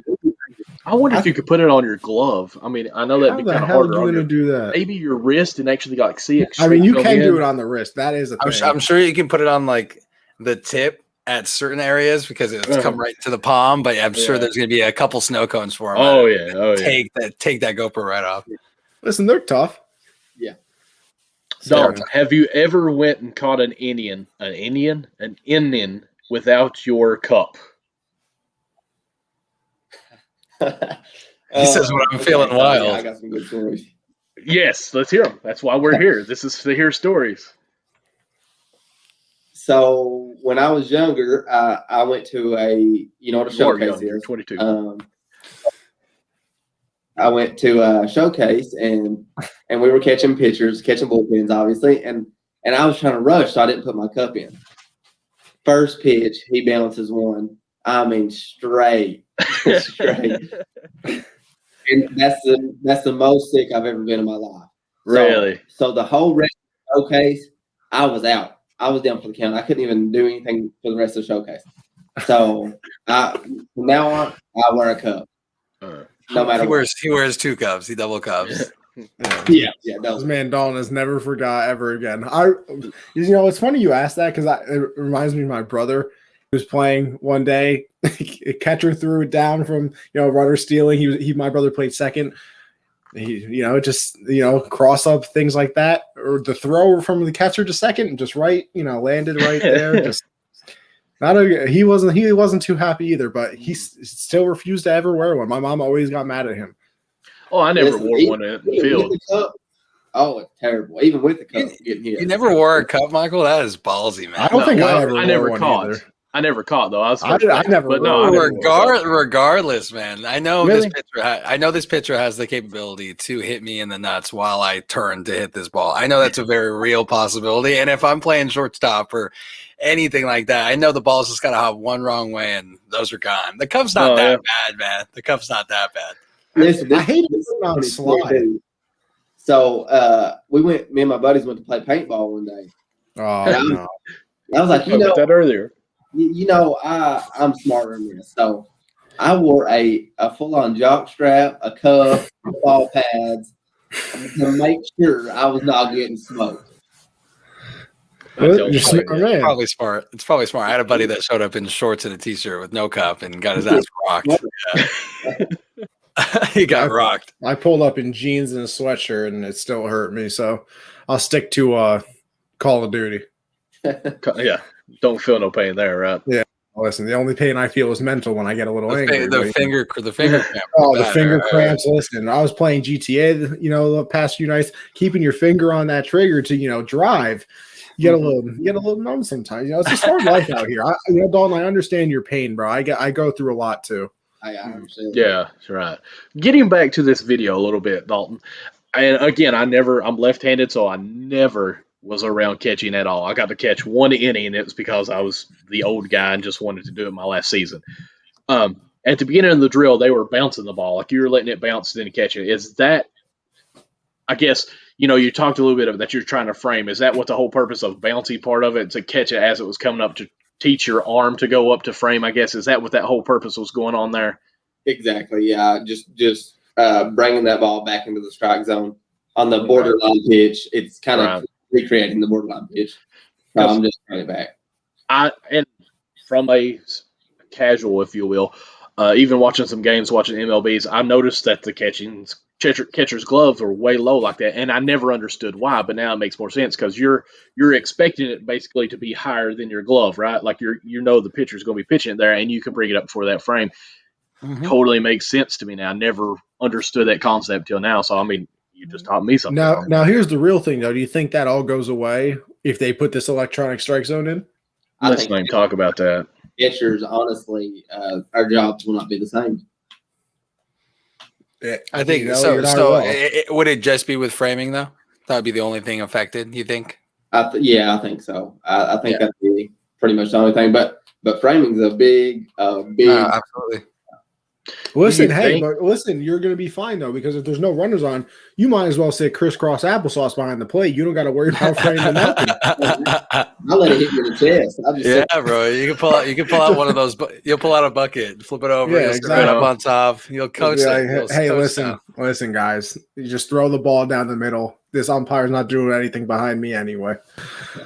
Like, in all seriousness, do you think what's the umpire do then? The umpire is there because I've read about it. The umpire is there for safe and out calls, foul tips, catcher's interference. That's half swings, or I can't think of the name, the actual name of it. Check swings. Swing. That's what they're there for now. They're no strike or anything like that, but I think they're testing it in a certain league, like some summer league that the MLB does. I don't know. They'll be testing it on the new the show. How am I going to say this? The new it's the new minor leagues. Remember I talked about that a couple of weeks ago? Yeah. MLB partner leagues. They're testing on the best leagues, to see how it goes. So I'm just thinking here, and actually I'm so sporadic brain anyways. I'm like ADHD times 5. And in my head, I was wanting to say, okay, any hacker out there, if you know how to hack, go ahead and type into this and figure something out where you can just make it go haywire so they don't do it. But would that actually probably be a thing that someone could do? I mean, it's a computer, right? Could you not hack into it? See, how many times have you went? Absolutely. Because you can go down the Absolutely. highway and see a sign that's supposed to say "slow down" and it says something else. Yeah, somebody I think hacked into for some of these hackers and technological guys nowadays, there's not any target that's safe. You So, I got mean- if you got law enforcement, their stuff getting penetrated by certain groups and things along those lines. I feel like with baseball, that's easy. That's an easy. You can So, get I in there. mean- I don't know if that's going to be a big target though. Right. That's a lot of work just to troll. I mean, but You underestimate the how bored media, people are. but the media that you get, I mean, you hack into one game, the Yankees and Dodgers game that they play if they were to play one, and be World like, Series Game 7, every 3-2 pitch- count. every pitch was a ball, and then you could be on Twitter. That was me. How you like that, guys? There's And not then, one boom. strike all game, right down the middle. It's just Yeah. nope. Take Then your base. Trevor Bauer just throws it up into the stands, anyways. So I mean, and two, even betting right now. I mean, you could do something with betting to fudge to your thing, kind of like the streaker. I don't know if y'all seen that or not, but Oh, that all right.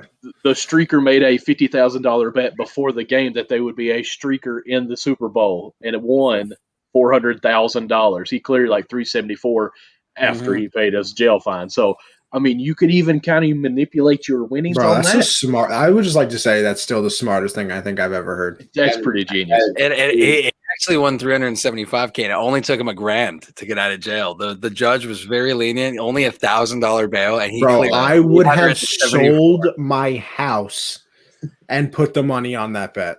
I always thought I said I don't know if there's a rule that it couldn't be you. That's the streaker, because if that's the case, I'm having my best friend next to me put all the money down while I'm the streaker. But Right. there's no way that was a rule, because I doubt Well, he someone's was been this smart smart. too because he had his friend run Go up first. as a distraction, and then he did it. Yeah. Now that's a smart guy. That's I right. mean, A lot like me. uh, I wanted that to happen so bad. and then there's crickets. Not a person says a word. It's okay because All I know right. it's true. As long as my mommy tells me it's true, right? And Sure. Nan. You got to have No, Nan well, in there. Nan, yeah, Nan's the most important. Very true. Okay, so let's see. What else can we go to? Dalton, what would you like to do next time? I know we kind of talked about maybe even batting, keeping the hands in, stuff like that. Do you want to move on to maybe first base, get another player in, could do that? Maybe, I know, maybe we could say, hey, Brandon Phillips, can we get something about second base? Just anything there. Yeah, What are you thinking? how do you properly execute a butt tag? A butt tag, yeah, butt tag. Butt yeah. tag. Yeah. You have to ask Brandon about that. That's Okay. the greatest MLB clip that has ever been produced. I just Oh, want to yes. throw that out there. I actually was watching that game, so that was nice to see repetitively. See, Michael, what you don't know is I play all the positions. Do you really? Because, I mean, you play Everywhere. catcher dominant, though, right? That's my main position, yes, but actually my last season in college, I played every single position You pitched. in the year. Yeah, I pitched. Nice. Oh, Okay. Well, now let's get how this. fast do you throw? What's your fastball clocked at? I don't know. I have to write it A little curveball. It only goes action? as low as 45, and he doesn't know. down. So, but I do play shortstop and center mostly. Did you play any of that at Lexington? I did not, but actually in the summer prior to going to Lexington, which was a really big collegiate league, I didn't catch it all. Not Really? one game. I played center, left, right, third, second, and short. So if you had to pick, though, if they were like, listen, we're drafting you, you can play any position you want, you'd be like, I'll play catcher? Yeah, Okay, so which one do you think you're the best at? Catcher. catching. Yeah, Okay, which one do you think is most fun? catching. Okay, good. Well, if you couldn't catch anymore, what position would you pick? Shortstop. Probably shorter center. Either one. Yeah. He's the kind of guy that's got to be in the play, I think. Yeah. Yeah. Which is great. That's why I love first base. As a lefty, you have to pitch no matter what, good or bad. So I would pitch or play first, and I always wanted to play shortstop because that's where most of the hits were, shortstop. I'm like, can I just play there one time? Like, no, you're left-handed. You can't play short no And- matter what. I'm like, Well, Why not? usually catchers don't run very good. You think catchers usually just are pretty slow. So that's why I try to stay in the middle of the field because I run really well for a catcher. For a catcher. For a catcher, I mean, I run really good. I play every position. I even pitch. I don't know how just a fast subtle. I throw, but I'm basically a 5-star recruit, if we're being honest. I can play the any utility position. belt. He's the utility guy. I can even be like Pete Rose and be a player coach too, because I mean, I'm great at catching too. That's what catchers are. Catchers are That's player right. coaches. That is true. All right, sounds good. Well, I don't know. Do you guys got anything else we can talk with as far as the video going to that? Because I know we need to transition on in over to the Padres here shortly, and I know Dalton, you probably want to stay on here with us too, right? I don't care. It's up to y'all. Hey, that was an awesome video, by the way. Listen, awesome the more video, the merrier, in my opinion. I definitely, personally, I would like something about batting next time if you don't care. I mean, you never really said anything when I asked you, but you can even work something else in, show more catching, small tricks as well, tech talk, as I like to call it, and batting would too. Listen, Dalton, if Michael is too hard on you, just know that I appreciate everything. I know Michael's the demanding one. Listen, I'm just here so, we can have a good time. Us youngins out here, the two old guys over here, ruining okay, this is for us. legit it. I keep saying, hey, Dalton, would you like to do this? And it's always, if you want, just tell me. I can do that if you want me to. I'm like, do you want to do that? He was saying with me, he knows I'm down to do it. All you gotta do I don't want to be like, Dalton, I need you to do this. You're being nice to come on their show and bring people with you too. Whatever you want to do, man, we're happy with. Same. Whatever y'all want me to do, I'm in. Okay, sounds good. What a guy. And to think Michael knows you. I'm so sorry. Listen, I would like for you to catch and let your dad pitch to you and kind of talk. I think that would be a nice little video. Hey, we can do that. I think that'd be good. That'd be real cool. Hey, we can let Scotty C hit. Do what? I said we can let Scotty C get in the cage and hit something. We want you to pitch to him. That's what we want. I want a 3-pitch strikeout. I might hit him. Now I want to know, is that on would purpose he charge? Oh, purpose. He will charge. 100% will charge. It's going to be like that's the best. It's going to be a Nolan Ryan incident. I don't think he'll charge with the bat. I think he's going to go more for the body slam. Yeah. He's listening, ain't he? You're looking at him there, aren't you? No, he's upstairs, but he's probably watching. Oh, okay. All right. I can see him commenting right now. I would charge. Well, let's get into the Padres, though, Michael. As you said before, they made, a couple little moves noise to say, noise. Nothing much. They didn't really do too much, but listen, and also they traded for everybody. They went all in on this offseason. Obviously, they traded for Blake Snell. That was probably the biggest splash. And then, they went out and got Darvish as well. Why not? All that, and Mike Clevenger will be back next year. So if they keep those three around, that's definitely a pitching staff that's going to be able to compete with anybody.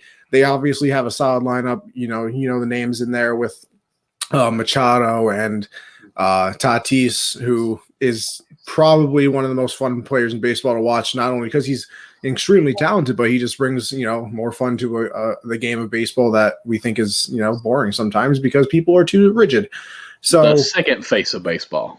Oh yeah, who's won? Right, number one.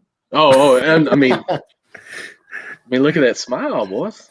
Dalton. It goes Dalton, Trout, Mookie Betts, and you got to get that right. Yeah. That's exactly right. Dalton, you need some kind of sponsorship from I don't know, Colgate with teeth. Just I tried that. Listen, I've reached out 5 times, man. Yeah. Yo, there's no way you can't get a sponsorship from one of those teeth whitening companies. That's what I swear on my life. I tried that. They messaged me back. They did message me back. Well, that's good. I sent them a picture of my shirt, everything, and my teeth. Yeah, and they this man sent in the dental records and everything. They say contact this email. They never emailed me back. See, this is what you need to do now. We would never do that to you, Dalton. Here's the next step. Say, hey, listen, I want to be sponsored by you guys where I can buy gear to have a show on baseball and be a segment. And we're calling it Tech Talk. How could we bring it in with teeth? What could we do? Sign in Tech Talk. I don't know, and, Listen, and we'll come they with will this, be the we'll come sponsor up with it. for that Ooh, segment. Hey, there we go. That ain't bad. That ain't bad. Hey, Perry, that's what you got to work on. Yeah, Perry, get Dalton some Perry. sponsorships, bro. Come on. Perry's typing We'll some work. stuff there, boys. He's writing it down. We'll work for sure. I'm taking my notes. There we go. Back But to the Padres. Yeah, we'll get into that. Obviously, their lineup is great. Their pitching staff is going to be unbelievable. I think they compete with the Dodgers for sure. It'll be interesting to see what happens. I just want to get your guys' overall thoughts on what they did and how far you think they can go. Dalton, how about you start if you don't mind? Okay, what do you want me to talk about? The Padres, how good they'll be. Are you not listening to us, man? Come on. I toned you out, Michael, for a second. It's all right. I understand. I do that half the show anyway, so it's No, I'm married, so I know how it goes. No, they're going to be absolutely loaded. Obviously, I think the players are going to build around is Tatis. That's just me, because he's got that flair about him that everybody loves to watch. Obviously, everybody loves that. So I think that's what's going to happen. So yeah, you think they compete with the Dodgers? Yeah, I do. Now you still got Dodgers on top, or do you think the Padres, go for that 12th round knockout and you can knock them off? I'm gonna go with the Dodgers, but the Padres will be right there, I think. How about this question real quick? In 164 games, I think they might be 162. I get that wrong every time. What do you think win total they have? Ooh, I can tell you that right now, actually, for MLB projections, but I want to give you guys what you think as well, obviously. Out of 162 games? Mm-hmm. Oh, dang. I don't even know. I don't want to make a guess because I'll be totally wrong. I'll throw 90 out. 90. I'll tell you right now, the Dodgers are supposed to win. The Dodgers are projected 103, and the Padres are 96. Okay. 96. So it's they're running away with the division, to say the least, because the next projected team is the Diamondbacks at 79. Wow. Yikes. Yeah, and I think that the rest of the division's obviously not very good. And with the Dodgers and Padres, we already talked about it a little bit earlier when we were talking about the Dodgers. I think that they both make the playoffs. If that means division winner or wild card, I think that they both slip in, have an opportunity. Depends who they play will dictate how far I think each team goes. But again, I think the Dodgers are tooled really well, but the hottest team around right now from zero to hero, it's the Padres. You make all these moves, just like the Blue Jays too. I think that would be that other team that is a little bit of the talk of the town because they've retooled and done all these things, but it's just how Anthony feels as a Yankees fan. They've retooled, they're fun, but is that enough to knock off the powerhouse? It's the same thing with me. Same thing with me as a Dodger fan. Yeah, how am I supposed to take the Padres seriously until they give you something to take seriously? So, I mean, last year that was a fantastic run, but before that, when's the last time you can really give me something noteworthy about the Padres organization making a run? It's been a while. So back when Matt Latos was there. Yeah, it's been a long time. So I think now you have high expectations for this team. I think it's very, I hate to bring it back to basketball, it's very Lakers and Clippers-esque from last year where both teams tooled up and got all this crazy stuff, but everyone was thinking it was going to be them because they want a little bit of a different story. Same thing with this year. And they've made some exciting moves. They took a team that didn't have a superstar already and added all these guys. And it's funny, you mentioned, Dalton, the flair. I love the flair, obviously, but it's funny. You look at his teammate. There's a fine line between flair and arrogance. And I think that's where him and Manny Machado have a very different perception of them around the league, because you can tell Machado is smug. You can tell that he's one of those guys that believes he is the best person on this earth just by seeing him have one post-game interview, by seeing him run the bases. You can tell the guy thinks so highly of himself, it's an issue. And with Tatis, when I watch him, the guy's having fun. He's throwing the bat. That's flair. And I think it's funny because, I mean, the two of the biggest personalities are on one team. When Machado hits a home run, looks at the camera, yelling, and throws the bat, I want to run through a wall because that's how hyped I am. I think that's so awesome. But there's a reason why Manny Machado has the tag on him. It's not because you want to punch him in the face. He's not it's not because he's a flashy player. We've had this conversation and you've had it multiple times on the show. There's a lot of players out there that have the flair. Think about Tim Anderson on the White Sox with him launching the bats and stuff. I live for that. I think it's absolutely phenomenal. But it's funny because I can't think of another player that I think is more smug and more hated universally across the league than Manny Machado. I think Harper, I think has Molina. I think Harper's got a better personality outside of the game. I think when he speaks, you don't immediately want to punch him in the face. And I think with Machado, it is like that for sure. And I'm a Dodger fan too, so I saw how he did it with the Dodgers, and I liked it when he was here. But you could tell really quick he wasn't meshing the best way. And I think the Padres, he's found a home though. They love him there, and it's a good dynamic they have. But I just think it's interesting, that fine line between flair and arrogance. Talk about flair. Look at that right there. Oh, I know. Dalton's dad is talking about there's no such thing as flair. It's all arrogance, because the old school game. He wants it to be respected. And I love that too, because I have people in my life that think the same way. Why go out and be outlandish like that is kind of how they view it. I view it as a fun pump of energy into a game that can definitely use a little bit more appeal. Yeah, definitely use a little more appeal to a younger audience that doesn't respect the nostalgia and the history behind it, but is looking for entertainment. Because I think, Dalton, you're a very entertaining player, and there's a lot of other guys out there too. And I think Connie highlights it very well. The branding and marketing behind a lot of these players doesn't do them justice with the kind of guys that they are.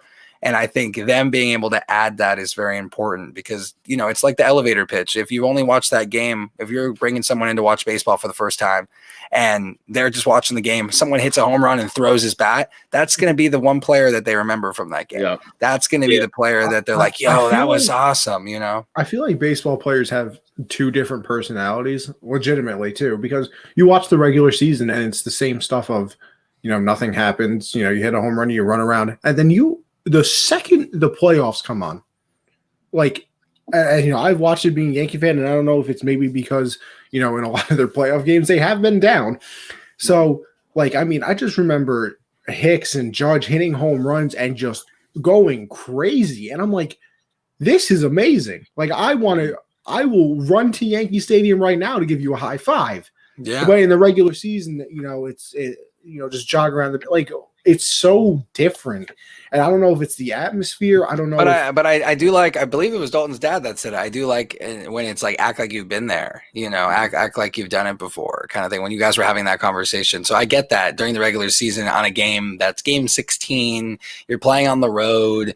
It's not even a full stadium. It's tough to, I think, exert that much pizzazz, that much energy. But when you can feel it at home when the playoffs are on, you can feel the air is thicker. There's just that intensity. And even if you're not a baseball fan like we are, you're willing to watch that because it's exciting. So it's not just I'm getting chills right now thinking about no, I'm dead serious, bro. I'm dead serious.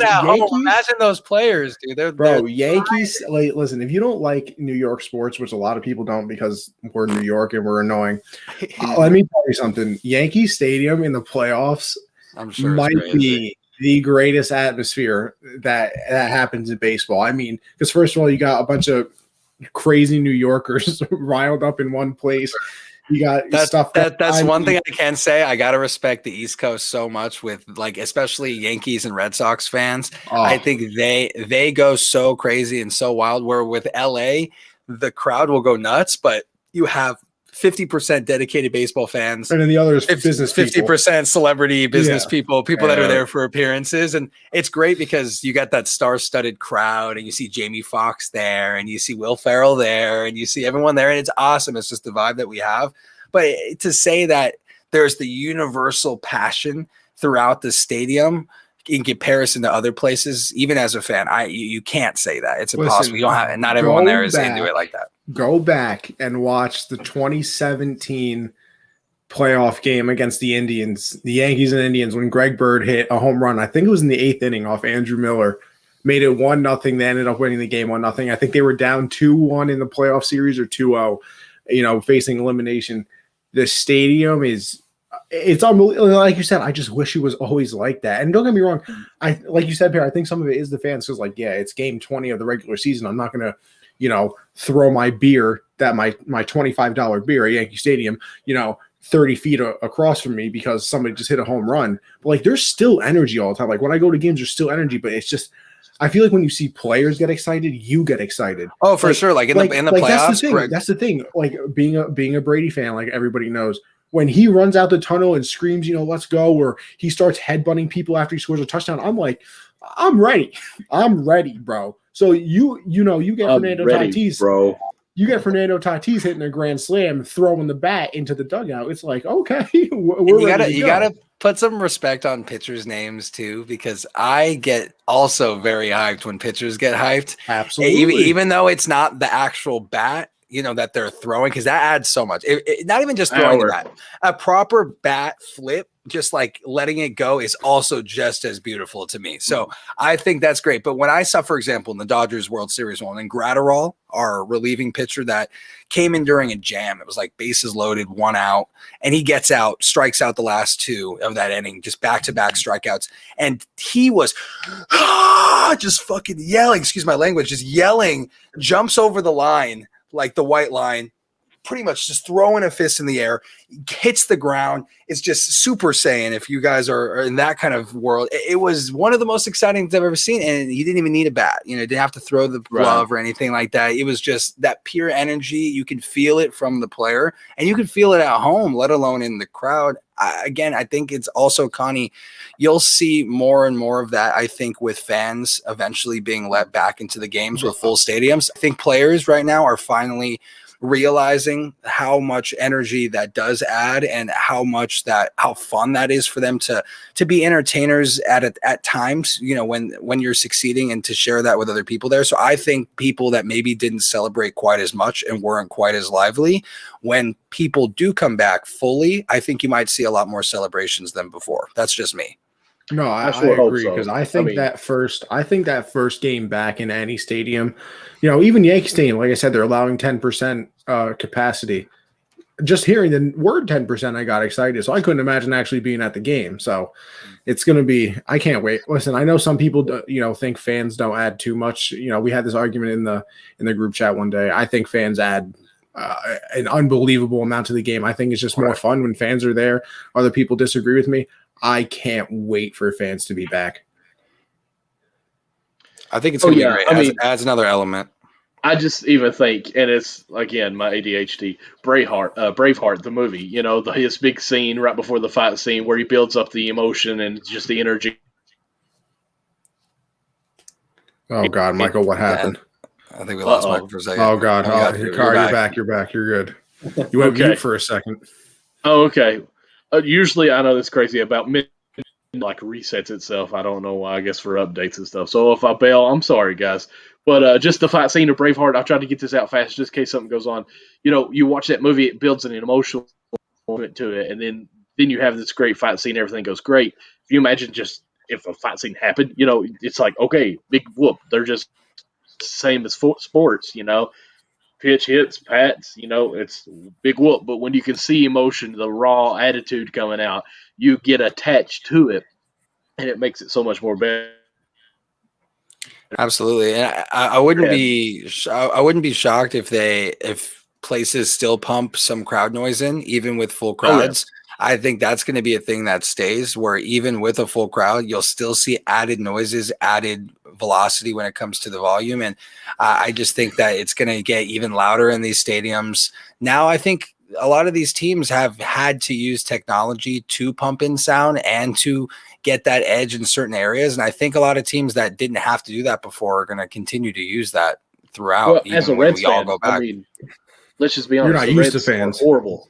Well, we're there, but if you've ever watched a Reds game or been at least watched the Reds network on Fox Sports Ohio, every game you hear someone holler and just go, "Ooh," and that carries on throughout the whole stadium. Like everyone just does it. It's like that's their entertainment. Like that's the dumbest thing ever. Or you'll see a beat bounce around the stadium, or you'll see the wave. Let's watch the.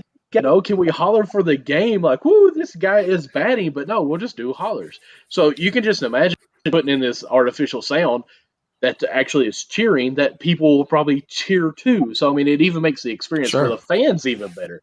You know yeah, what? I think this is a great question because I agree. Listen, we're all smucks here. Besides Dalton, does it actually affect you?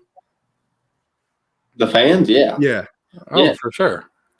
Like, listen, I told you last time when I talked to you about being 00 and going to a game and they call me Double Donuts. Like, that was in the high school, and I still remember it. That hurt, dude. Big chubby point guard going out there. Like, oh, Double Donuts. I'm like, if I didn't have fans, then I couldn't get my chicken from, I mean, he wouldn't be able to hit a homer anytime. Like, he'd have no strength. I mean, you'd quit by fifth inning. So, I mean, yeah. Honestly, though, I feed off the fans. Fans is my huge thing. I love the kids interacting. I make sure if I see a kid, I can't tell you how many batting gloves I gave away to a kid beside the dugout. Just I don't because know what that was. Did y'all hear that too, or is that just me? No, yeah, I did. Okay. Just throwing batting gloves in the stands. The people remember that forever. I would fight a little kid for an Aaron Judge batting glove. I'll never forget. I was a kid. I was at a Dodger game. I had this beat up old Dodger hat, and I remember my uncle being like, "Come on, go down there." Like, we were already having really good seats, but go down to the railing, scream out to some of the players that are playing catch, see if they'll come sign the hat for you. I remember sitting there yelling. I know my uncle's back, kind of trying to chime him on too. I had Cesar Torres. I don't know if you remember him. Obviously, Alex Cora. That was that squad, the OG squad for me. And I had 10 signatures on that hat. 10 signatures on that hat. It felt like, and they didn't all come at once. They came different times. But I'm telling you, man, I think that made my year. It made that decade for me. And it made me, I'll never forget Cesar Torres. The first guy that came over and signed that for me. After that moment, I was like, that's my guy. Every time he'd go up, I'm at home like, let's go, Cesar. You know what I mean? Like, it's my guy. And I just feel like that. Dalton, you're right. I mean, it makes a big difference to people. And we're grown adults, and I think it means so much to us as well. I mean, I would fight a little kid. Like, seriously, I will 1v1 boxing match a kid. It's 100%. You don't realize how much you appreciate something until it's gone. And I think those little things, and you feel like a kid again. You get to not go to work that day and go to the game and hopefully catch a ball with your glove. Like, if I'm at the game and I got Dalton and he throws the ball to me, that just made my whole day times 10. That's something I already texted all my friends about, and it's just awesome, man. So I think 100% Dalton. And I think it's not just that. I'm sure you've had you've had your girlfriend or your mom in the stands or something. I'm having those fans in the stands. You look up and that's that attitude. I'm gonna knock this one out of the park kind of thing. I feel like and even external Dalton, energy. Even with him with a shirt, that would be awesome as a player because people bought your shirt like crazy. Actually, with the smile, yeah, it went crazy. And just to see the fans wearing your shirt, man, I'd be like, oh. I got to turn up now. Let's put one out here. Listen, Dalton, I know the shirt has a fake signature on it, but I'm going to get this signed for real one day. So, when you make it big, I'm going to be like, yeah, I got the OG signature. $40 million. That's what I want for the shirt. Oh, did he not sign yours? Michael, don't lie. He didn't sign yours either. Listen, Dalton, you might talk to Dalton more, but Dalton likes me more. He told me. He just didn't want me to tell you. It's okay. It's okay. We connect more on things, being great at baseball and everything. He told me he was only coming on again because I was on this time. That's what he told me. So That's right. Listen, Dalton, do you at least have Facebook? Do I have? Oh, yeah, you have Facebook at least. I mean, have me on Facebook all the time. I know. I'm sorry. But I mean, this cat over here doesn't even have Facebook. Like, you can't even be on the planet. I was in Facebook. 5th grade when Facebook was a thing. It's a thing. It's still. No, it's not. It's popular. It's popular. Bro, Dalton. All right, Dalton. I got a question for you though. Would you rather go on Twitter or Facebook? Facebook. Oh, Anthony, okay. you're done. You're done. He said stupid. Listen, Dalton is the only person I've ever heard say that. I swear to God. You've only been asking your friends then. Well, yeah, because that's the only people that matter, me and the people I know. Listen, everybody else. It's more of like the older crowd, like your grandparents, exactly all those people. Hey, I like that though. I like it too. I like it too. Family We got a man. show. We got shows on Facebook right now, and so you know that someone's mom, someone's sister, someone's buddy from high school, this person, everybody's tuning in from different areas of the country. I think Facebook's great because it's less of Hoopstar342 that's on Yes. Twitter that Like, you have no idea who this You guy have is. a name. Yeah, you know who this person is. You know that. Oh, okay, that's Caleb's friend from high school. Hey, that's technically, watching the I show do right now. have Yeah, a I think it's cool. Facebook. I just never used it. Wow. Whoa, no, don't think- even. You can't I even think come at I it had- like that. Look at him backtrack. Look at him The backtrack. only reason now. I have a I Facebook actually- though is because Just I because had to, Dalton I had said, to make. I'd rather go on Facebook. I have a Facebook. Guy. Listen, Okay, no, damn, no, damn. the only reason, Dalton the said only reason, he literally created it after Dalton. the only reason I ever made a Facebook is I because used a needed it to Hotmail play- account. Oh, Yeah, Michael, I'm not you. Listen, I made a Facebook only because I had to use it for I had to play a game on an app on my game on my phone. I needed it, or else I couldn't play with my friends. I made it, I think, a year ago. I am Well, so have upset because this Instagram's the best, hands this, down. What's the this best? backtracks so much. You think Instagram? Instagram. Nah. Listen, here's the tier list. I'll give it to you right now. It's Twitter. I No. mean, by a mile. Grand Canyon Gap. And then it's Instagram. And then, I mean, I don't know if you consider Snapchat social media. I do. I do too. I put Snapchat- Snapchat right beneath it. And then Facebook is like across the country. Listen, Listen, that's I how don't good- even really. Instagram. Instagram's all right. Instagram's cool. I like Instagram a lot. I think I probably like Facebook and Instagram equally for different reasons. I would say for me personally, I think Facebook, like I said, you connect with a more personal crowd, and then with Instagram, I think it's a fun way of showcasing yourself and your brand and connecting in it that way. So, and I like that they have their own live streaming platform. Obviously, we don't use it since it's inclusivity rights there, but I think that's cool. They That's have a their own big word. they have their own community and stuff too. So Michael's never heard of that word, Perry. inclusivity rights. I always talk to people. Inclusivity. It's I'm gonna try to use that contract. tomorrow. That's a contract term. Michael's mind blown right now, but Well, listen, I'm going to say mine since everyone else did. It is Facebook, then Instagram, and then Twitter. Only reason why I really do much on Twitter is because that just kind of seems a way that you can contact with celebrities or even athletes in this way and just kind of do that. But it's still like, I might know a little I'll something say about this. that. Just even saying. like Yvonne, like I didn't know he had a Instagram account until you tagged him on it. And his Instagram was nothing to do with his name. And that's where I'm weird. And I guess I'm kind of like a Perry on this, like when it's at Mama 54418 Black Panther, and it's someone crazy that you wouldn't even think about it. It's like Luka Doncic. Could you imagine like something like that for him? Like, where do you come up with this stuff? and the best is when somebody is online with a fake avatar and some weird name. They all of a sudden have this confidence that no one would ever have in person or with your name on the line. And all of a sudden these beautiful trolls are born and people that have these terrible takes and just want to ruin lives. And then you got Facebook where every person is there to be there and be themselves and stuff. So that's where you got to realize where it's less of this generational deception going on and more of Here just you go, like, Perry. this is me. I work here. This is my family. This is what I do. I'll post some more thoughtful I'm status. 65, just retired. I put most of It's my okay. stuff is unwrapped stuff, so it's just another platform. And so even if you don't Listen, use it for I've got it family as figured much- out. Facebook is like the old sitcom Cheers, where everybody knows your name. Listen, I think I'll take Facebook's Twitter. underrated. Listen, Twitter is that 70s show where we all have a good time. I But like nobody that. knows I like that. anybody. Twitter. I like Oh, they know each other all right. Twitter like is that. terrible. Twitter is not terrible. Twitter's the funniest. Twitter is so funny. There are so many. just- Twitter is great. I gotta give that Listen, love. Twitter, but see, Twitter's here's the great. thing, though. Here's the I'm thing, on both though, sides. too. I love Twitter like crazy, but I gotta respect the No. But see, Instagram, here's the thing, too. Facebook Here's the love. thing, too. Michael is a great Christian man, so he won't understand. you. He won't understand this. I don't. Dalton doesn't like Twitter as much. Perry, I don't know. When did you get on Twitter? I've been there since like it's probably a decade now, dude. All right, exactly, bro. It's like fifth grade with Twitter Facebook. in 2011 or like 2012 was the greatest thing in the history of the world. You could go on Twitter and just say the worst things, the weirdest things, and nobody cared. It was the Wild West.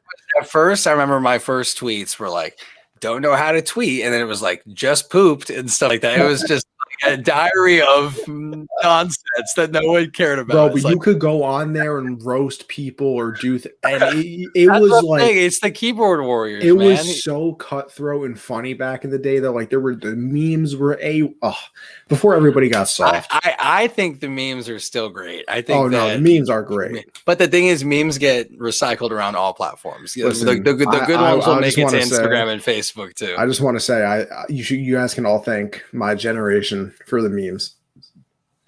Was that you guys? I think it was us. We really brought the memes out. I'll thank you for it. I'm gonna go on Twitter and roast Connie. Hey, listen. It's gonna be Cornett 456. It's just trash. Every time he tweets something, I'm gonna respond to the tweet with this shirt on and then just light it on fire. Oh wow! That's how it is. Shots fired. The smile burns into a frown. That's so sad. For a co-host. I don't know if you'd be interested. I'm looking for a co-host. Hey, listen. I got a lot of things on my plate, Michael. You might need a co-host. No, I'm kidding. I ain't going nowhere. I'm on here till the wheels fall off, as they say. But you know what, guys?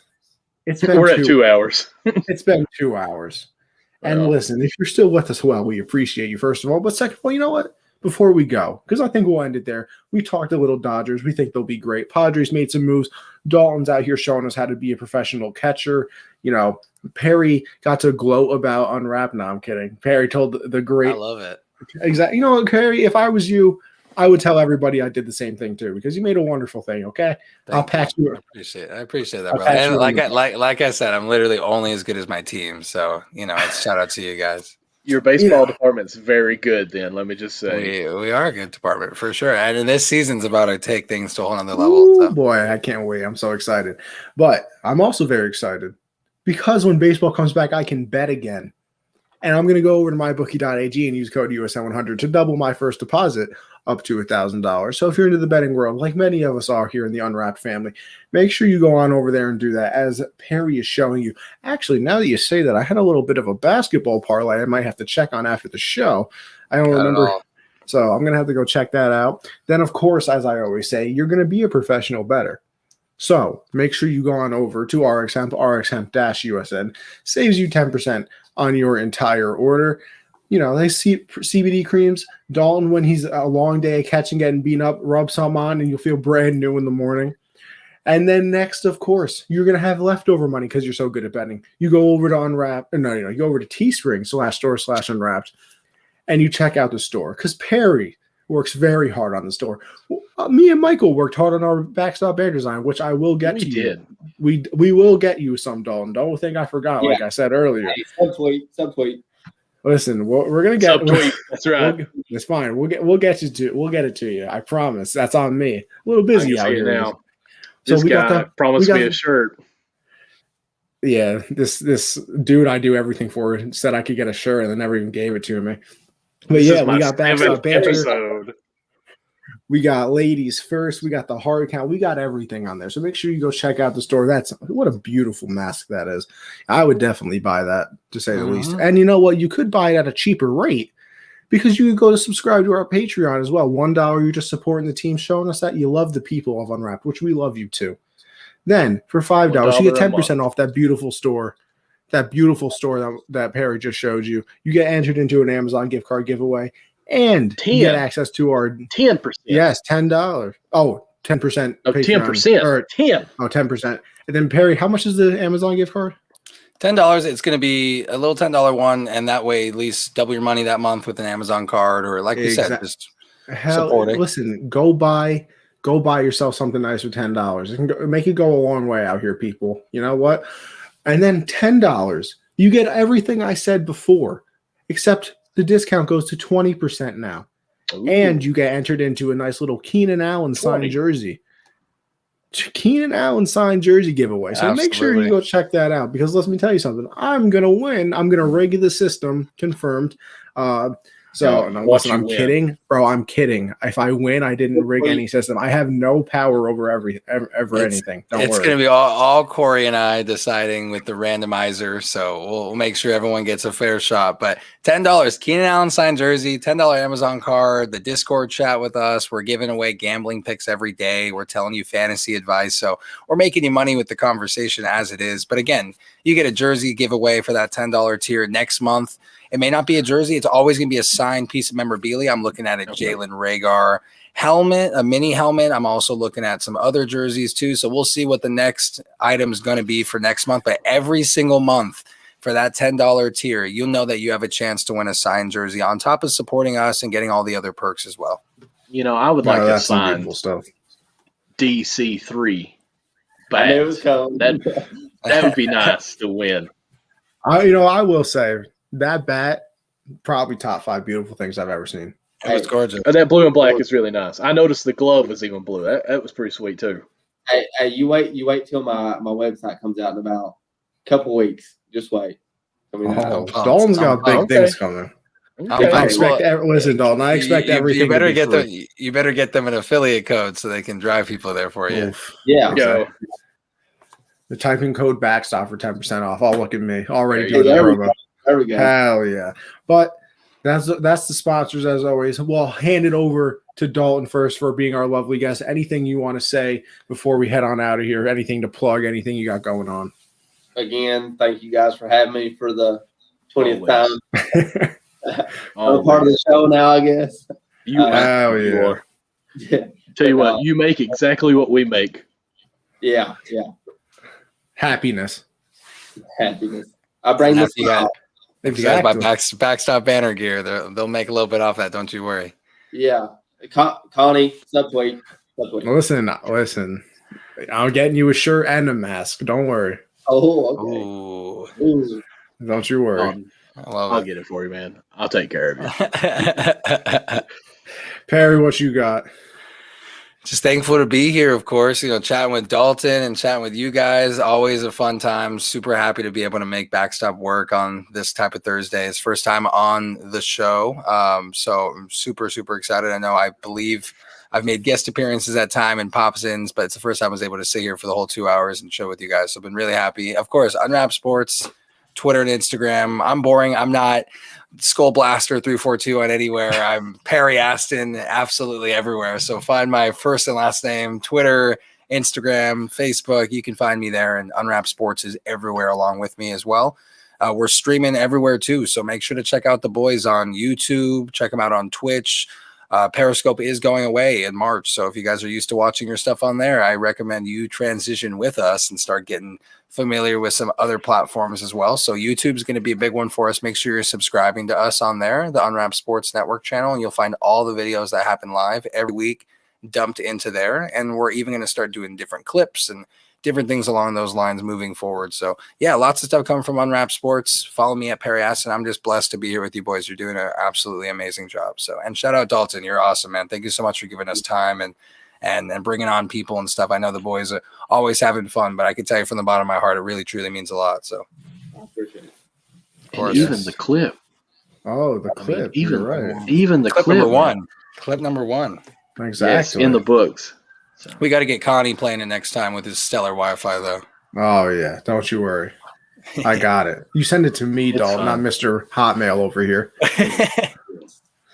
Listen, I was amazed, Perry, because you was able to pull up all of those tabs so easy. And I'm gonna sit there thinking, man, mine's still loading that I did 4 hours ago. I pay a lot of money for this Wi-Fi. So. I do too. So you thought, but Michael, what you got? No, I mean, this is the show. Thankful to be here. Thank you, Perry, again for coming on the show and for giving us an opportunity to even have this show as well. Dalton, again, thank you for the clip. I look for many.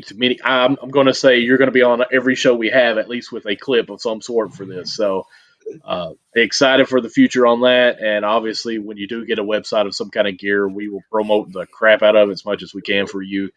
You've done so much for us already. So, yeah, check us out always Thursday, 10 p.m. Like we said already, this will be on a podcast soon. Hopefully tomorrow or the next day. Connie, take care of that. Please go follow us on the podcast as well.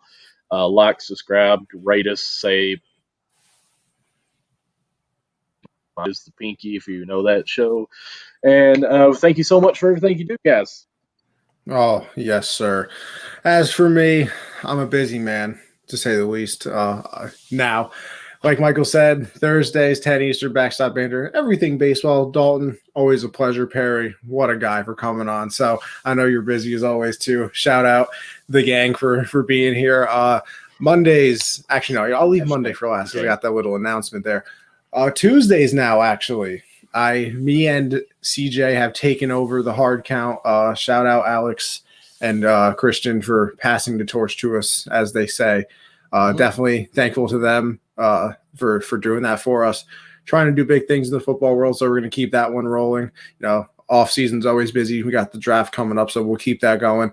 So make sure you check out the hard count. That is Tuesdays at 10 Eastern, and then Monday, 7 Eastern. I have. Oh, I thought you were trying to say something else. No. I got Generational Sports on Monday with my co-host Josh Nares. We have a very special guest, Trey Wingo. Yes, That's amazing. Very special guest, Trey Wingo, joining the show on Monday. So I'm excited to say the least about that. Obviously of ESPN fame, he has his own podcast now. Just a huge name to come on our little show. So it's I'm very, very excited about that. So that'll be 7 Eastern this Monday. So make sure everybody checks that out. And then Twitch as well, Anthony_Conover, always, trying to go live on their little Warzone, playing some things out there. So make sure you check that out. Make sure you check out Gaming USN, which I'm kind of directing in a certain way at Gaming USN. It's always, posting clips over there, gaming news, anything you want. So that's all for me, though. Like I said, a little busy now. So it's hey, listen, you'd rather be busy than bored. So, yep. So we'll end it there. I appreciate, like I said, everybody coming on. Michael, pleasure as always. We'll be with you next week, Dalton. Keep it coming. I'll get you your stuff. Don't worry. And Perry, obviously, it's a pleasure for you coming on. And even though the Yankees are going to beat the Dodgers in the World Series, it was still fun talking to you. I love you anyways. I'll talk to everybody next